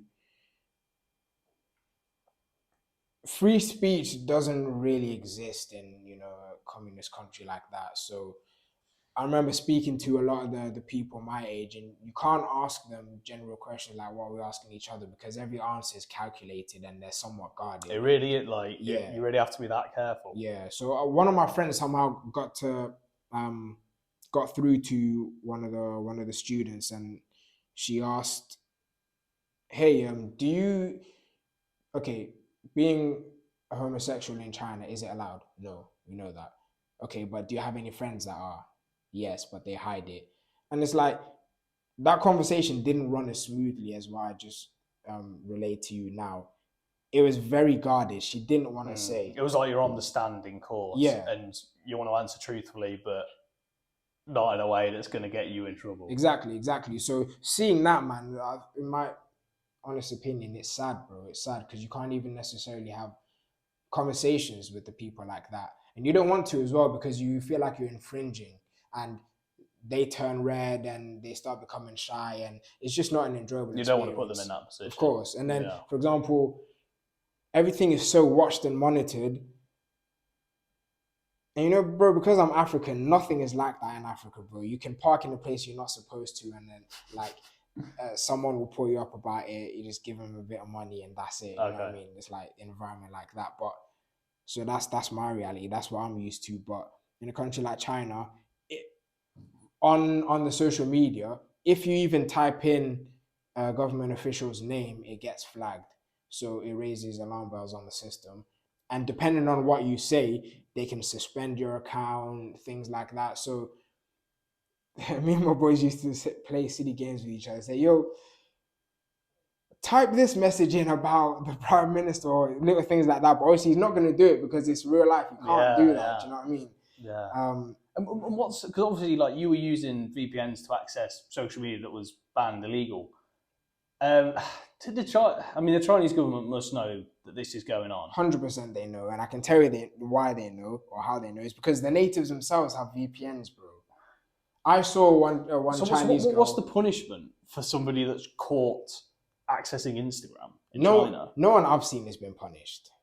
But clearly they're trying to close. You know, because China was a closed economy, you can see that I don't know how it is now, but they were really closed off from the world. So they weren't interested in things like Instagram. Everything we have, they have a Chinese version of it. So the YouTube, I think it's called. Do you think that's the reason then? It's not so much that they want to criminalize the use of platforms like Instagram and Twitter and whatnot, and to punish people for that, but they just want to, from an economic perspective, encourage people to use Chinese platforms more. Do you think that's the reasoning? Or I think it could be that, and from an economic standpoint, it would make sense, because if you have 1 billion people who are using products from the West, that's a cash loss. Yeah. How much revenue could you generate if all your natives were diverting their energy expenditure, financial resources to native products, right? But to make it easy, to make it more difficult for them to use the Western products. Yeah. Put the threat of this is illegal, you could go to jail or whatever, and it will, even if people don't, still access those platforms, they're more likely to use the Chinese platforms first. But when you think about it, how corrupt is the West? The West is cooked, bro. It's so finished, bro. Like, do you know how Chinese TikTok is? No. So the TikTok version that we have, I could pull out my phone right now and show you my explore page, right? It will be filled with dogs, mainly pit bulls, animals, gorillas, gym videos, and the latest of what's happening with celebrities within the music space, right? In China, their TikTok is censored and it's more educational. And that's the ultimate finesse, because while us in the West, we're frying our brains looking at 5-second videos, they're learning something. And it's restricted. Apparently, you can only scroll on it for like an hour at a time. Really? Here, we don't have things like that. So I can commend it. It's admirable. Do you know what I mean? It's interesting. Do the ends justify the means? Yeah, that's a good question. It's one of them. Yeah, because obviously it's a communist country. There's not a lot of freedom there, really. Yeah. Well, you can walk about. You're not imprisoned, but there's a lot less freedom in China than there is in the West. What was it? Perry, my mate Perry. He said something a while ago that I think was really true. Have you read Brave New World? No. So he said the West is like Brave New World, and like the East, like China, is like 1984, whatever that George Orwell novel is. Oh yeah. So we're all worried about the West becoming 1984, where everything's under surveillance. Well, that's China. Well, maybe it will become the West, but that's China. And then but Brave New World is where like humanity's broken down to the point where you're losing human interaction, you're losing things like genders, like everything's just kind of fallen into a pit of I don't know how to explain it. Everything's just gone crazy, basically. Like China's too controlled, and then I don't want to say the West isn't controlled enough, but we've definitely lost a lot of direction. And let's use that as a kind of like a segue, a transition point. Obviously, you went back to South Africa because of COVID. fast forward, you've completed your degree. Fast forward 2-3 years, about 2 years, Yeah. you came back to England. To my surprise, you just showed up on my doorstep Yeah. after 10 years or whatever it was. Yeah. I didn't even know you were coming back. But yeah, what brought you back to England? Obviously, like, tangible things of you were going to study a master's, you ended up studying accountancy. But again, from a cultural perspective, what made you want to come back to England? Because, like we said, there's a lot of talk at the moment that the West is in crisis, and not to over dramatise it, but I do think the West is in crisis 100%. from a social element, definitely. Yeah.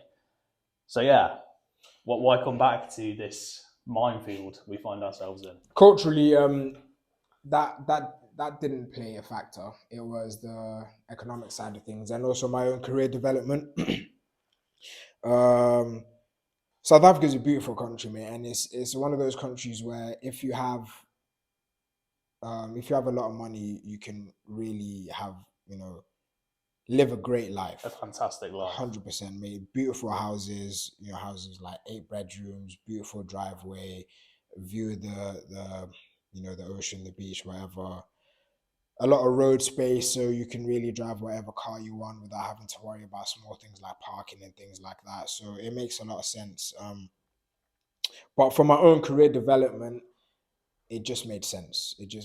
One, it was that, and another reason was for me to be closer to my siblings as well. Because we spent, I think, 5 years apart, because I went to China, came back, and then before I came back, they went to England. It was that.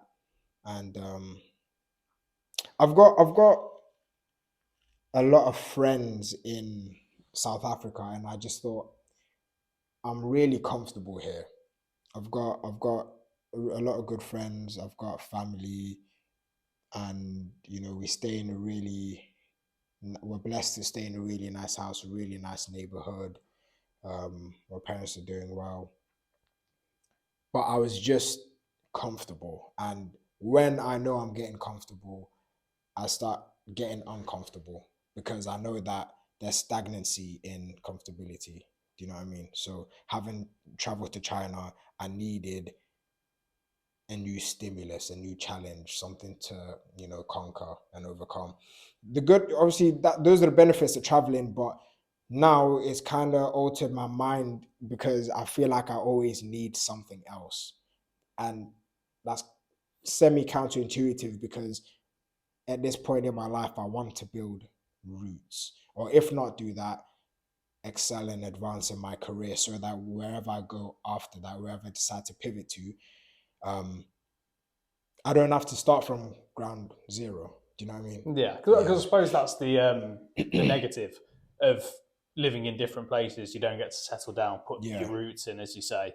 But the benefit being you're able to adapt and survive, and not just survive but thrive in many different situations, different cultures, etc. Definitely. Obviously, I didn't tell my sister a lot of the hardships that I faced in China.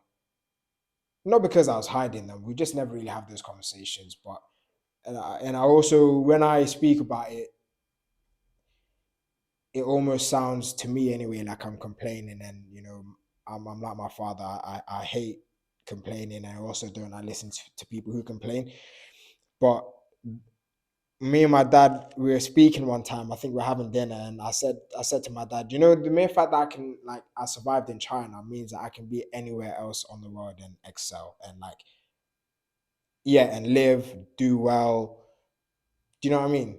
It really empowered me. I haven't been to China, but from my perspective, in terms of living within society as opposed to living within the wild, I feel like if you can survive in China where you don't speak the language, where it's one of the only communist countries in the world. There's very few countries that are like China, like we just spoke about, that where you've got your freedom restricted in the way that you have there. Yeah, if you can survive in China, in my mind, you can survive in any kind of society. 100%. Yeah, definitely, bro. Definitely.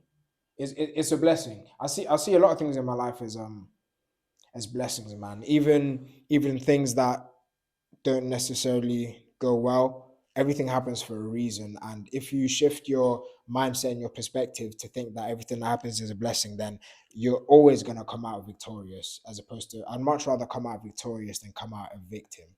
That victim mentality, I don't know how people thrive in that. You know, there's people that just like to complain about everything, or like, for example, inflation. You can't beat inflation, but one thing you can do is, make more money. So how do you do that? Mm. Learn new skills, better yourself. Do you know what I mean? Yeah, As that's a a great way to put it. Yeah, Yeah. as opposed to, the government's done this, we're all finished. Do you know what I mean? I Yeah. can't wallow in that. It's just not right. That's a great metaphor, though. Yeah. Like, what's the point in complaining about inflation? Mm. If inflation is occurring, it's occurring. 100%. What can you do about it? You can make more money, and then it Yeah. doesn't matter whether inflation is occurring or not. Yeah. And that's a great metaphor for life as well. Rather than complaining about the externalities, think about what you can do. And you mentioned it, and it does go back to that Stoic perspective. I've talked about it on the podcast a few times now. I think Stoicism is the philosophy for navigating your way through the kind of lives that we live in modern day living, which is funny because obviously it's 5,000 years old, 2,000 to 5,000 years old, depending on where you want to trace its roots back to. So to kind of finish off, let's go into the deeper things that underpin our lives ultimately. You mentioned that you're a Christian, that you believe in God. Talk to me about your relationship with God, how being a Christian, being religious has helped you through life so far, helps you make the decisions that you need to make, and ultimately what meaning does it give to your life? How does it change how you see the world and frame how you spend your time, whatever time you have on this earth? I think definitely I need to strengthen my relationship with God. I can say that 100%. I was growing up in an African household. A lot of us, you're forced to go to church. You have no say. It's just like, okay, it's a Sunday. What are you doing on Sunday? Automatically, the first thing you think, okay, I'm going to church, but other than that, I might do this, right? So when I went to China, I think I only went to church a handful of times, but that's because I was no longer forced to go. That's really interesting. Sorry to interrupt, but that's interesting that they had Christian church in China. Yeah. You think that would be illegal? What's the religion? Is there a religion in China beyond the Chinese government? I feel like that's China's religion, right? That's a good question. On that front, I don't really know too much, mate. Yeah. But the church I went to, I went to two churches. There's a Catholic one that was Chinese, so obviously a lot of them are Catholic. And then there's one that was run by international students. A lot of them I can't even say a lot of them were black, but yeah, an international church, and obviously they preached in English there. So yeah, but on that front, I didn't really go a lot, and I don't know if that was me internally or indirectly rebelling, because all my life I'd been forced into church, but that taught me that I need to make a conscious and individual effort to, connect with God and make time to read the word and things like that. Yeah. What else did you ask me? Sorry.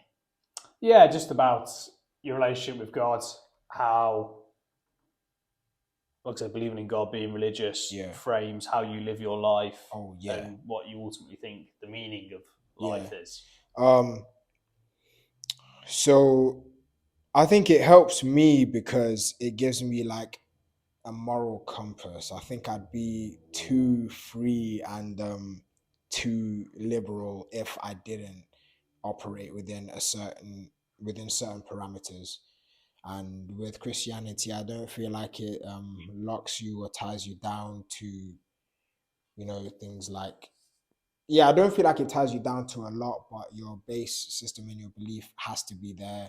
Things like faith, that ties into different things like hoping and believing in something that you can't see. That that can translate to many things, like the gym, for example. Like I remember when I was doing bicep curls, the next day I thought I'd be something, but you look the same for 6 months, and then somebody will tell you, "Oh, your the hem of your sleeve is getting a bit tighter," things like that. But when you're training, you don't see that.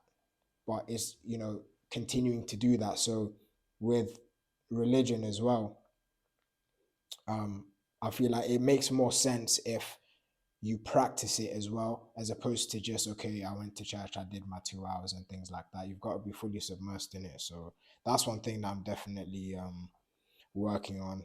One thing that I struggle with though, because I'm so driven and I it's hard to crack me. I feel like I take and I think I can do everything. And I can, but through God, through the Holy Spirit, through God, through the Holy Spirit. That's the truth. But God doesn't like it when you operate like, I've got the whole world on my back. This is me. Mm. Do you know what I mean? Yeah, So, no, I know what you mean. yeah, like Yeah. that's one thing that ever since I've, become really driven and determined, sometimes I need to just, let go and let God. Do you know what I mean? Does that make sense? No, it absolutely does. Yeah. Because you were talking about how if you don't actively attend to your relationship with God, you lose it, so to speak. I definitely concur with that. I think if you don't keep your eyes on the path, you'll stray from it. And I do think there is, how would I put it? Being incredibly ambitious and being as close to God as possible, I'm yet to find a way to really make it synergize and work. But the problem is, and it goes back to what a point we referenced earlier on in the conversation, laying that groundwork. I want to have a point in my life where I can just sit back, relax, just focus on my relationship with God. Everyone's got a different definition of God.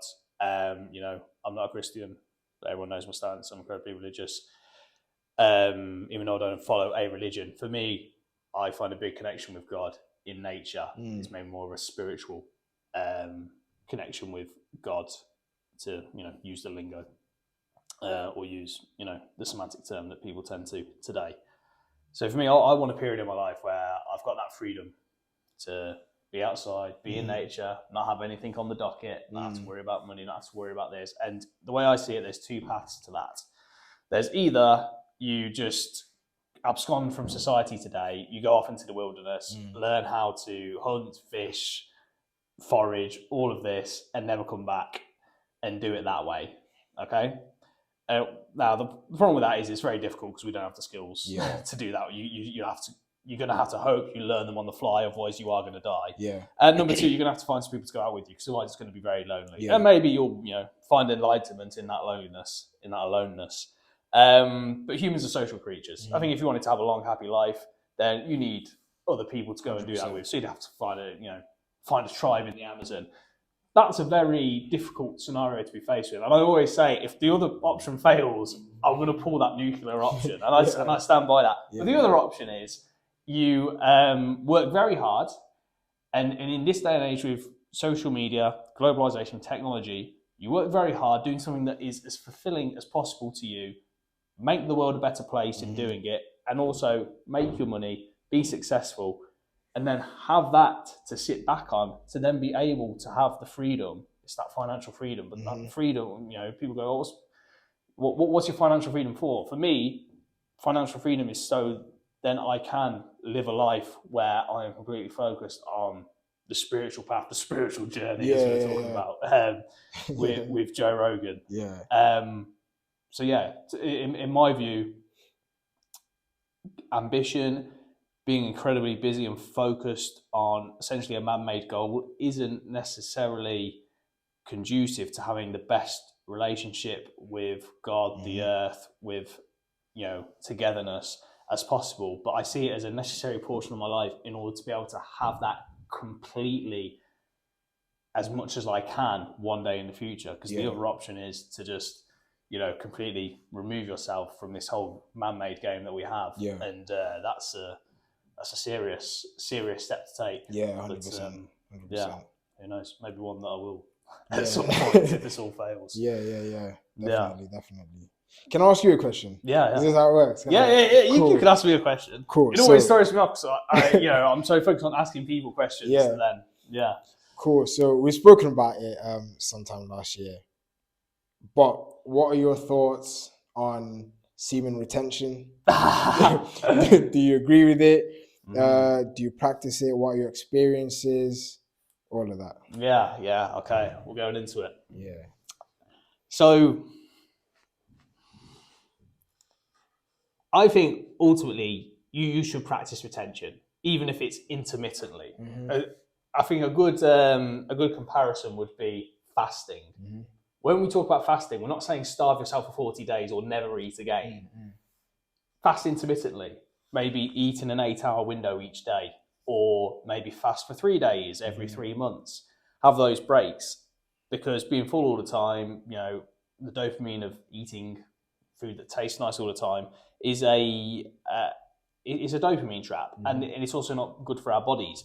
The same is true with semen retention. I think the studies are there, the science is behind it, that your testosterone drops when you ejaculate, not when you have sex with somebody, but when you ejaculate by yourself, when you masturbate, your testosterone drops. So there's clearly a physical detriment. And that's not to say you should never masturbate. I mean, you don't have to put yourself into complete celibacy. But I think especially with porn in this day and age, so many people are addicted to porn, so many people are addicted to masturbation, that you're caught in this cycle, just accessing this quick, easy dopamine, and it's destroying your dopamine receptors, and it's destroying ultimately your relationship with sex 100% as well. 100%. So yeah, I think you should absolutely practice retention. If we're going to be completely honest, I retained for the whole of January. Just because I felt as though it was something that I needed to do. And I can't pretend I've got this ultimate, when I retain, I all of a sudden so much more productive, and everything's firing quicker, and I've got this clarity of mind, and I feel physically superior in a way that I don't when, Of course. You release, I'm releasing all the time. But while I don't necessarily feel that active benefit, the benefit is that I'm not succumbing to this physical impulse 100%. And just indulging in it. If you aren't able to say no to an indulgence, that's when it becomes an addiction, and it's not good to be addicted to anything. And Andrew Huberman, actually, I'm going to bro science this. Andrew Huberman talks about this area of the brain that a lot of research is coming out on. It's called the AMC cortex. He talks about that a lot. Yeah, that's his kind of thing at the moment, and I can't remember the full name of it. But the AMC is what I think it's called for short. Is an area of the brain that is responsible for willpower, and the more you do things you don't want to do, the stronger it grows, and essentially the bigger your willpower grows. It doesn't work if you do something that is hard but you want to do it. So we wanted to go and spar earlier. The AMC wasn't activated then. It didn't grow because we wanted to do that. As much as it was hard, we got a sweat on, we got a workout in. The AMC probably didn't grow there because I was excited to do it, happy to do it. It was fun. You've got to do things that you don't want to do, and part of that is actively doing things that you don't want to do. Whether it's cold plunges, whether it's running up a mountain, whether it's not eating. That's actually, there's been a lot of research on how much the AMC grows when people diet, because it's so hard to not give into that impulse of wanting to eat when you feel hungry. And that's, like I said, the other way of doing it. You can either grow your AMC by actively doing things that are difficult, or stop doing things which are easy almost. Don't eat all the time when you're hungry. Don't give into that indulgence. Don't, masturbate and ejaculate every time you have that physical urge and impulse. Teach your body to be able to resist against these things and develop your willpower, and you're only going to become better from 100%, it. 100%. I don't believe a good life is led in hedonism. I don't believe in hedonistic living. I think you just end up in a pit of misery. I don't think you can't have pleasure without pain. It's that dopamine balance again. So that's my stance on it. What about you?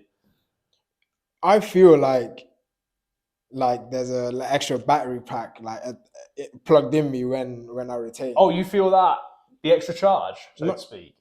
I keep telling my boys, something good always happens when I retain.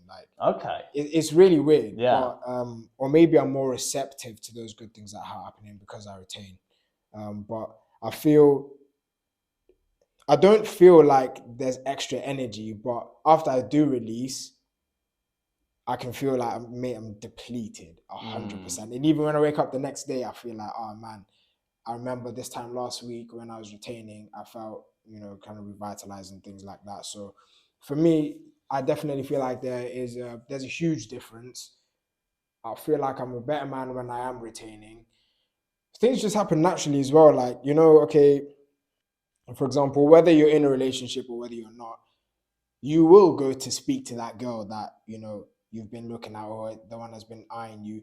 Not even because you want to do something with her, but your body just, or your mind, something tells you, okay, You've got the energy. you've got the energy, but you want to challenge yourself like that. So even it might just be a little, hey, how you doing today? How's your day going? Oh, it's a long day, right? Yeah, cool. Take it. Have a good one. But for me, normally when if I haven't been retaining, even small talk like that, I don't want to engage in it. You know what I mean? I That's feel really like, interesting. yeah, for me, it's a night and day difference, mate. Night and day. I feel like I can look people in the eye more, but that stems from not feeling guilty. Do you know what I mean? After you release, Yeah, that's when there is a shame to that. 100% there's shame. And some people might say, "Oh, you've been indoctrinated by religion.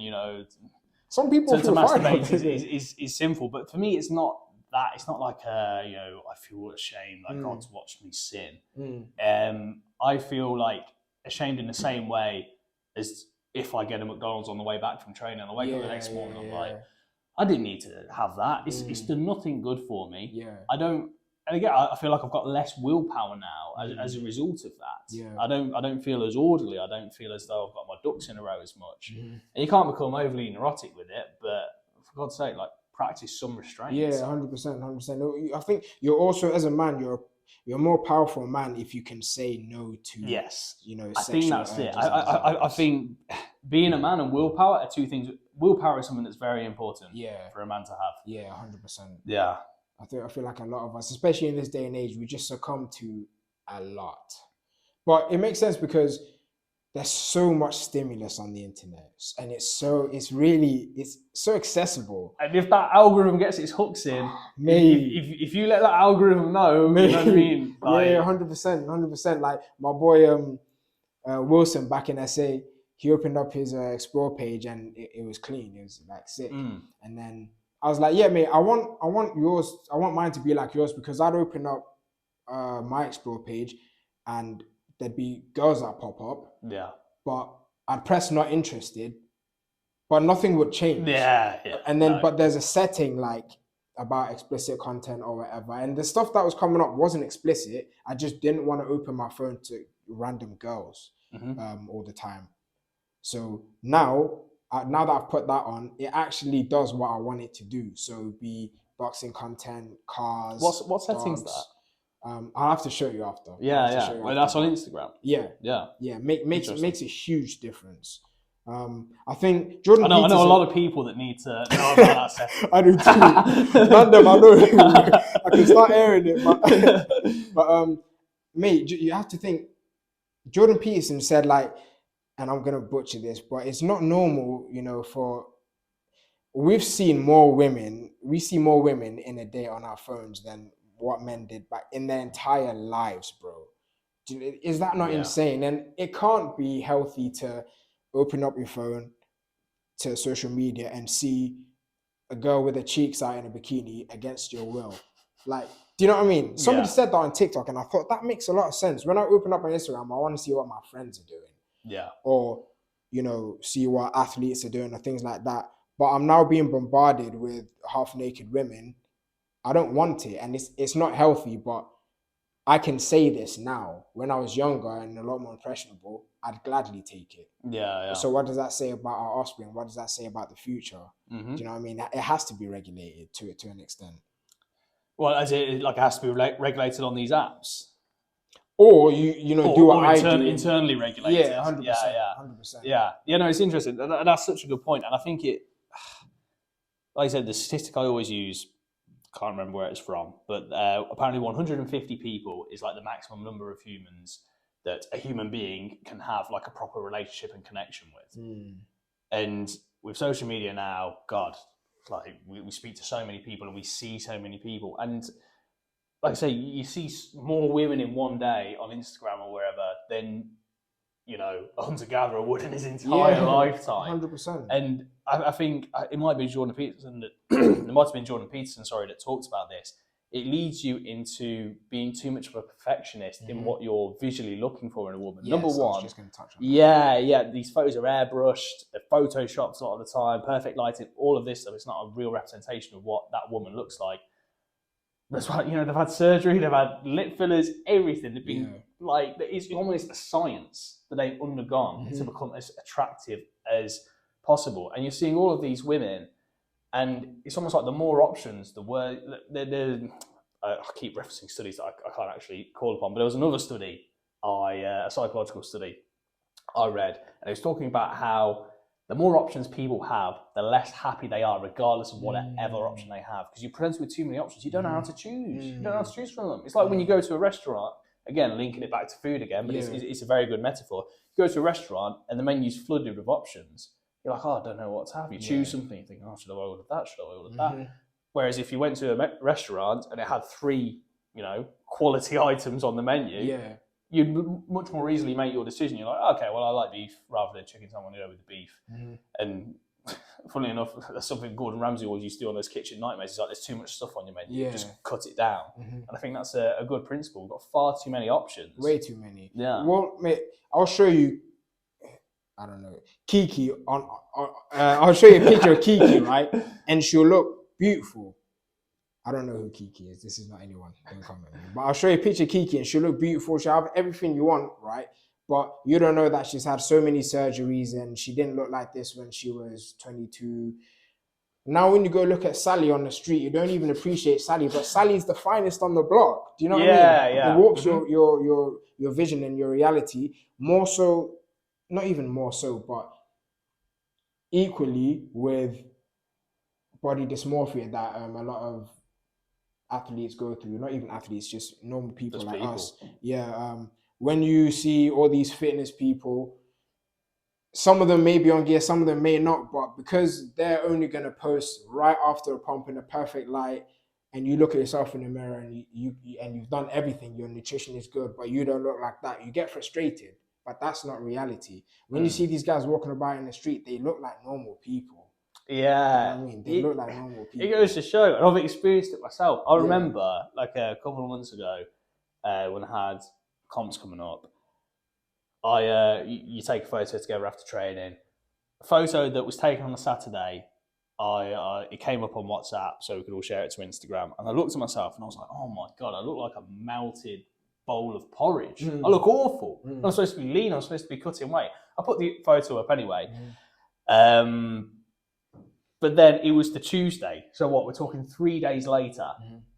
We had another photo after a different training session, a different gym, so different lighting. I looked back at the photos, I was like, wow, I look at the best shape of my life. And those photos were taken 3 days apart. And you can go and look on my Instagram, and it does look like night and day. One of them, I look like a melted bowl of porridge. I look awful. That's hyperbole. But, again, that goes back to the body dysmorphia. But then I looked amazing 3 days later. It just goes to show, like I said, it's not a real representation. 100%. 100%. Social media, man. Yeah, it's going to kill us. But we're using it to advantage. Do you know what I mean? Yeah. Like, we are. We are. And on that note, actually, tell people as a finishing note where they can find you on Instagram to keep up to date with all your gym content and training. I'm even thinking, do I want to let them know about my That's it. Don't let them know. Don't let them know if you don't want them to. I'll actually just leave it. Fine. Do you know what? You know, I respect that. With my I came across a video, and it's funny, we're talking about social media, it's on TikTok. One guy had stitched a video of this other video that this woman made, and she said she doesn't like using Instagram anymore because nobody engages. So you'll post a picture on your story, you have 7,000 followers, 500 will view it, 2 people will like it, and one or 2 of your closest mates will comment, this was a great time, or you look good. Everybody else is just watching. And then they said what you should do is make a whole separate account, don't follow anyone you know, and that way you can post freely, and then it will attract, your account will attract like-minded accounts. So that's why I don't like putting my fitness page out. People will find it, and if they find it organically, cool. But if I mix it, then more people from my private page are gonna follow that, and then I'll feel a lot more insecure because I already don't like. Wow, You know what I that's a mean? good strategy. Yeah, That's a good I strategy. thought about it because it's just for me protectionism. I get to protect myself, and I don't need to think. Right now, when I post, I think, okay, if I'm gonna post myself skipping, I know a lot of people from my boxing gym are gonna follow me. I'm gonna feel self-conscious. I'm gonna feel insecure because they're gonna talk about my form. But on my fitness page, I can post everything knowing that I'm flawed. Someone might comment and say, keep your hand up or something like that, but it will come from a more genuine space than A spectators. detached perspective. Exactly. Do you know what I Yeah. mean? So with the fitness one, you'll find it if you find it. Yeah, that's it. Yeah, Have a that's dig it. if you want. That's it. Yeah. Yeah. When I reach 500K, you'll see it. You'll see it. But also, yeah, I like the way that you it is manifestation, but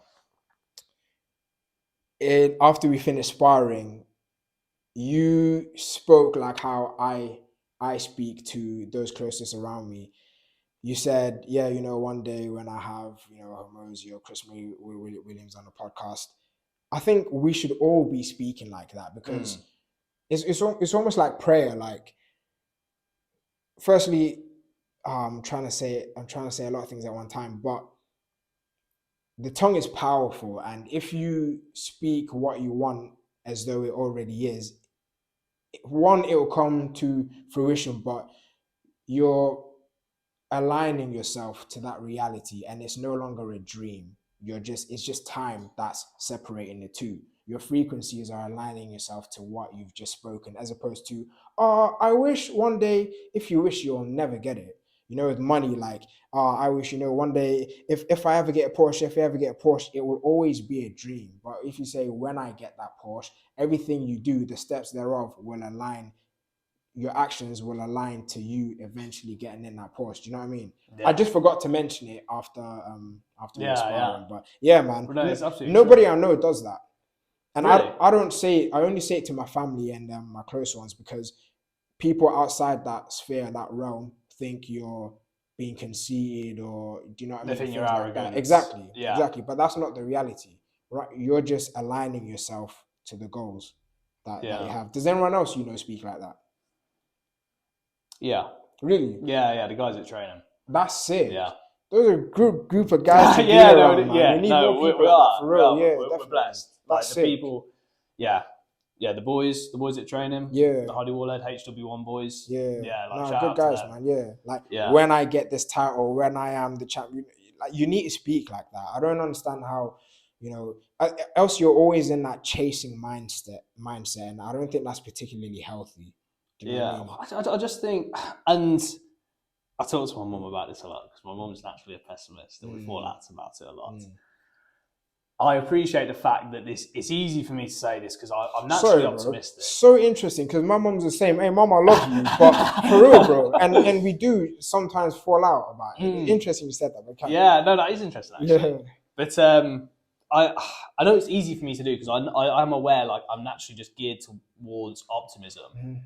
But I always say, and this is going to sound arrogant to some people, I've never set my mind on something and not accomplished it. So the history that I have tells me if I continue to work hard and I believe wholeheartedly that I'm capable of something, that's going to happen.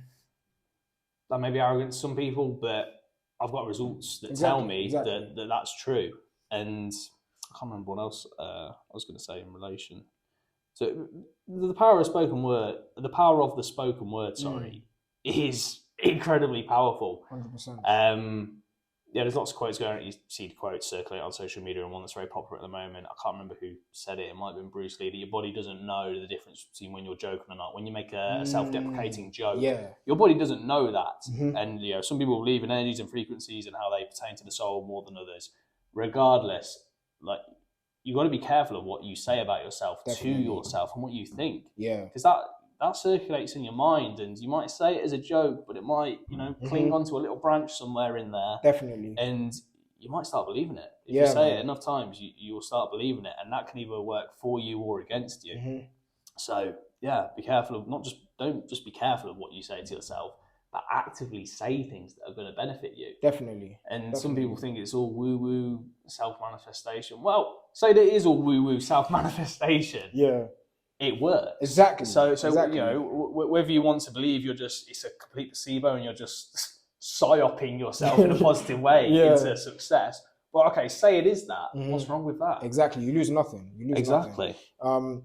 Me and a group of boys, we used to train together, and we'd make comments like, you weigh 65 kg, and back then I did, obviously a lot smaller, or you're working those baby biceps. And it's like, it's humor, but it's self-deprecating humor. And then things like that, it really started to work on me, to the point where now when I post something and they pop up and they say stuff like that, it's almost like a little dig, because I had to unwork that because it was so ingrained in me. And I don't have baby biceps. I got some pretty juicy ones, you know what I mean? So, but it's that shift, man. You can't, like you said, your body doesn't know whether you're joking or not. So I thought, no, it's a joke. And I'm going in the gym next day. Yeah, now working these baby biceps. I got a good pump. Next time I'm working them, I'm thinking, yeah, but they are like baby biceps. I think I need to work on more. And then now I'm at a good point, but everyone else is telling me my biceps are good. But because it's been ingrained in me, I think I have baby biceps. Do you know what I mean? Yeah. So yeah.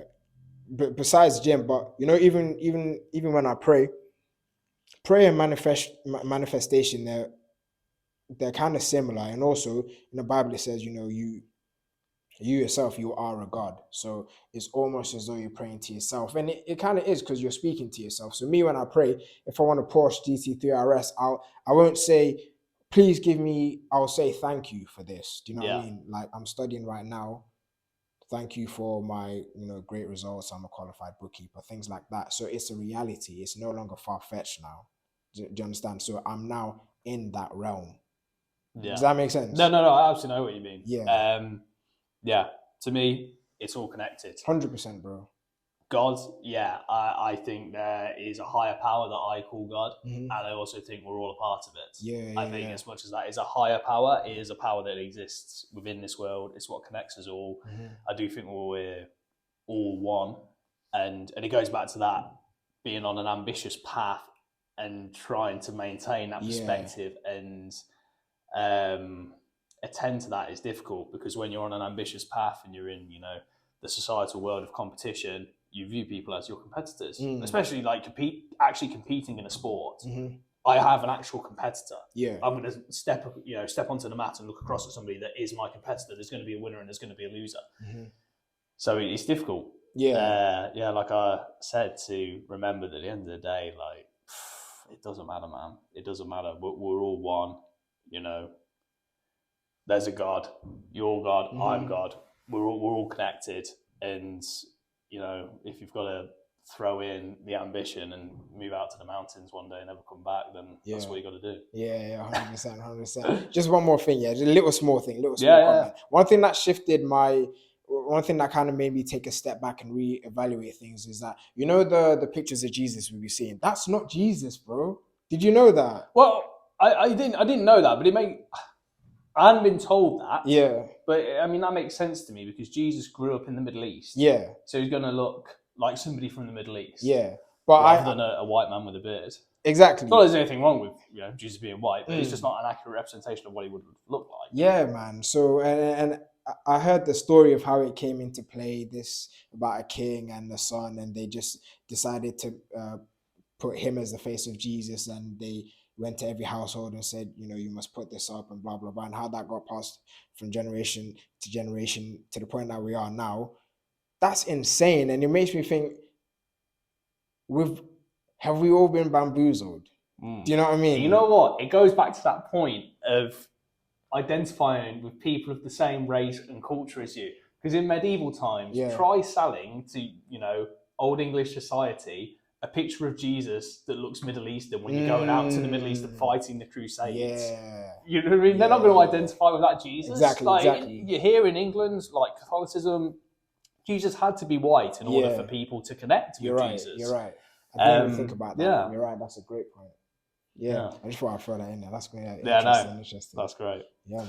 We'll have to do another one of these again. Yeah, of course, definitely, bro. But yeah, let's go get some food. Good speaking to you. Thank Let's you, do it, bro. bro. Love, man. Big Come on. loves.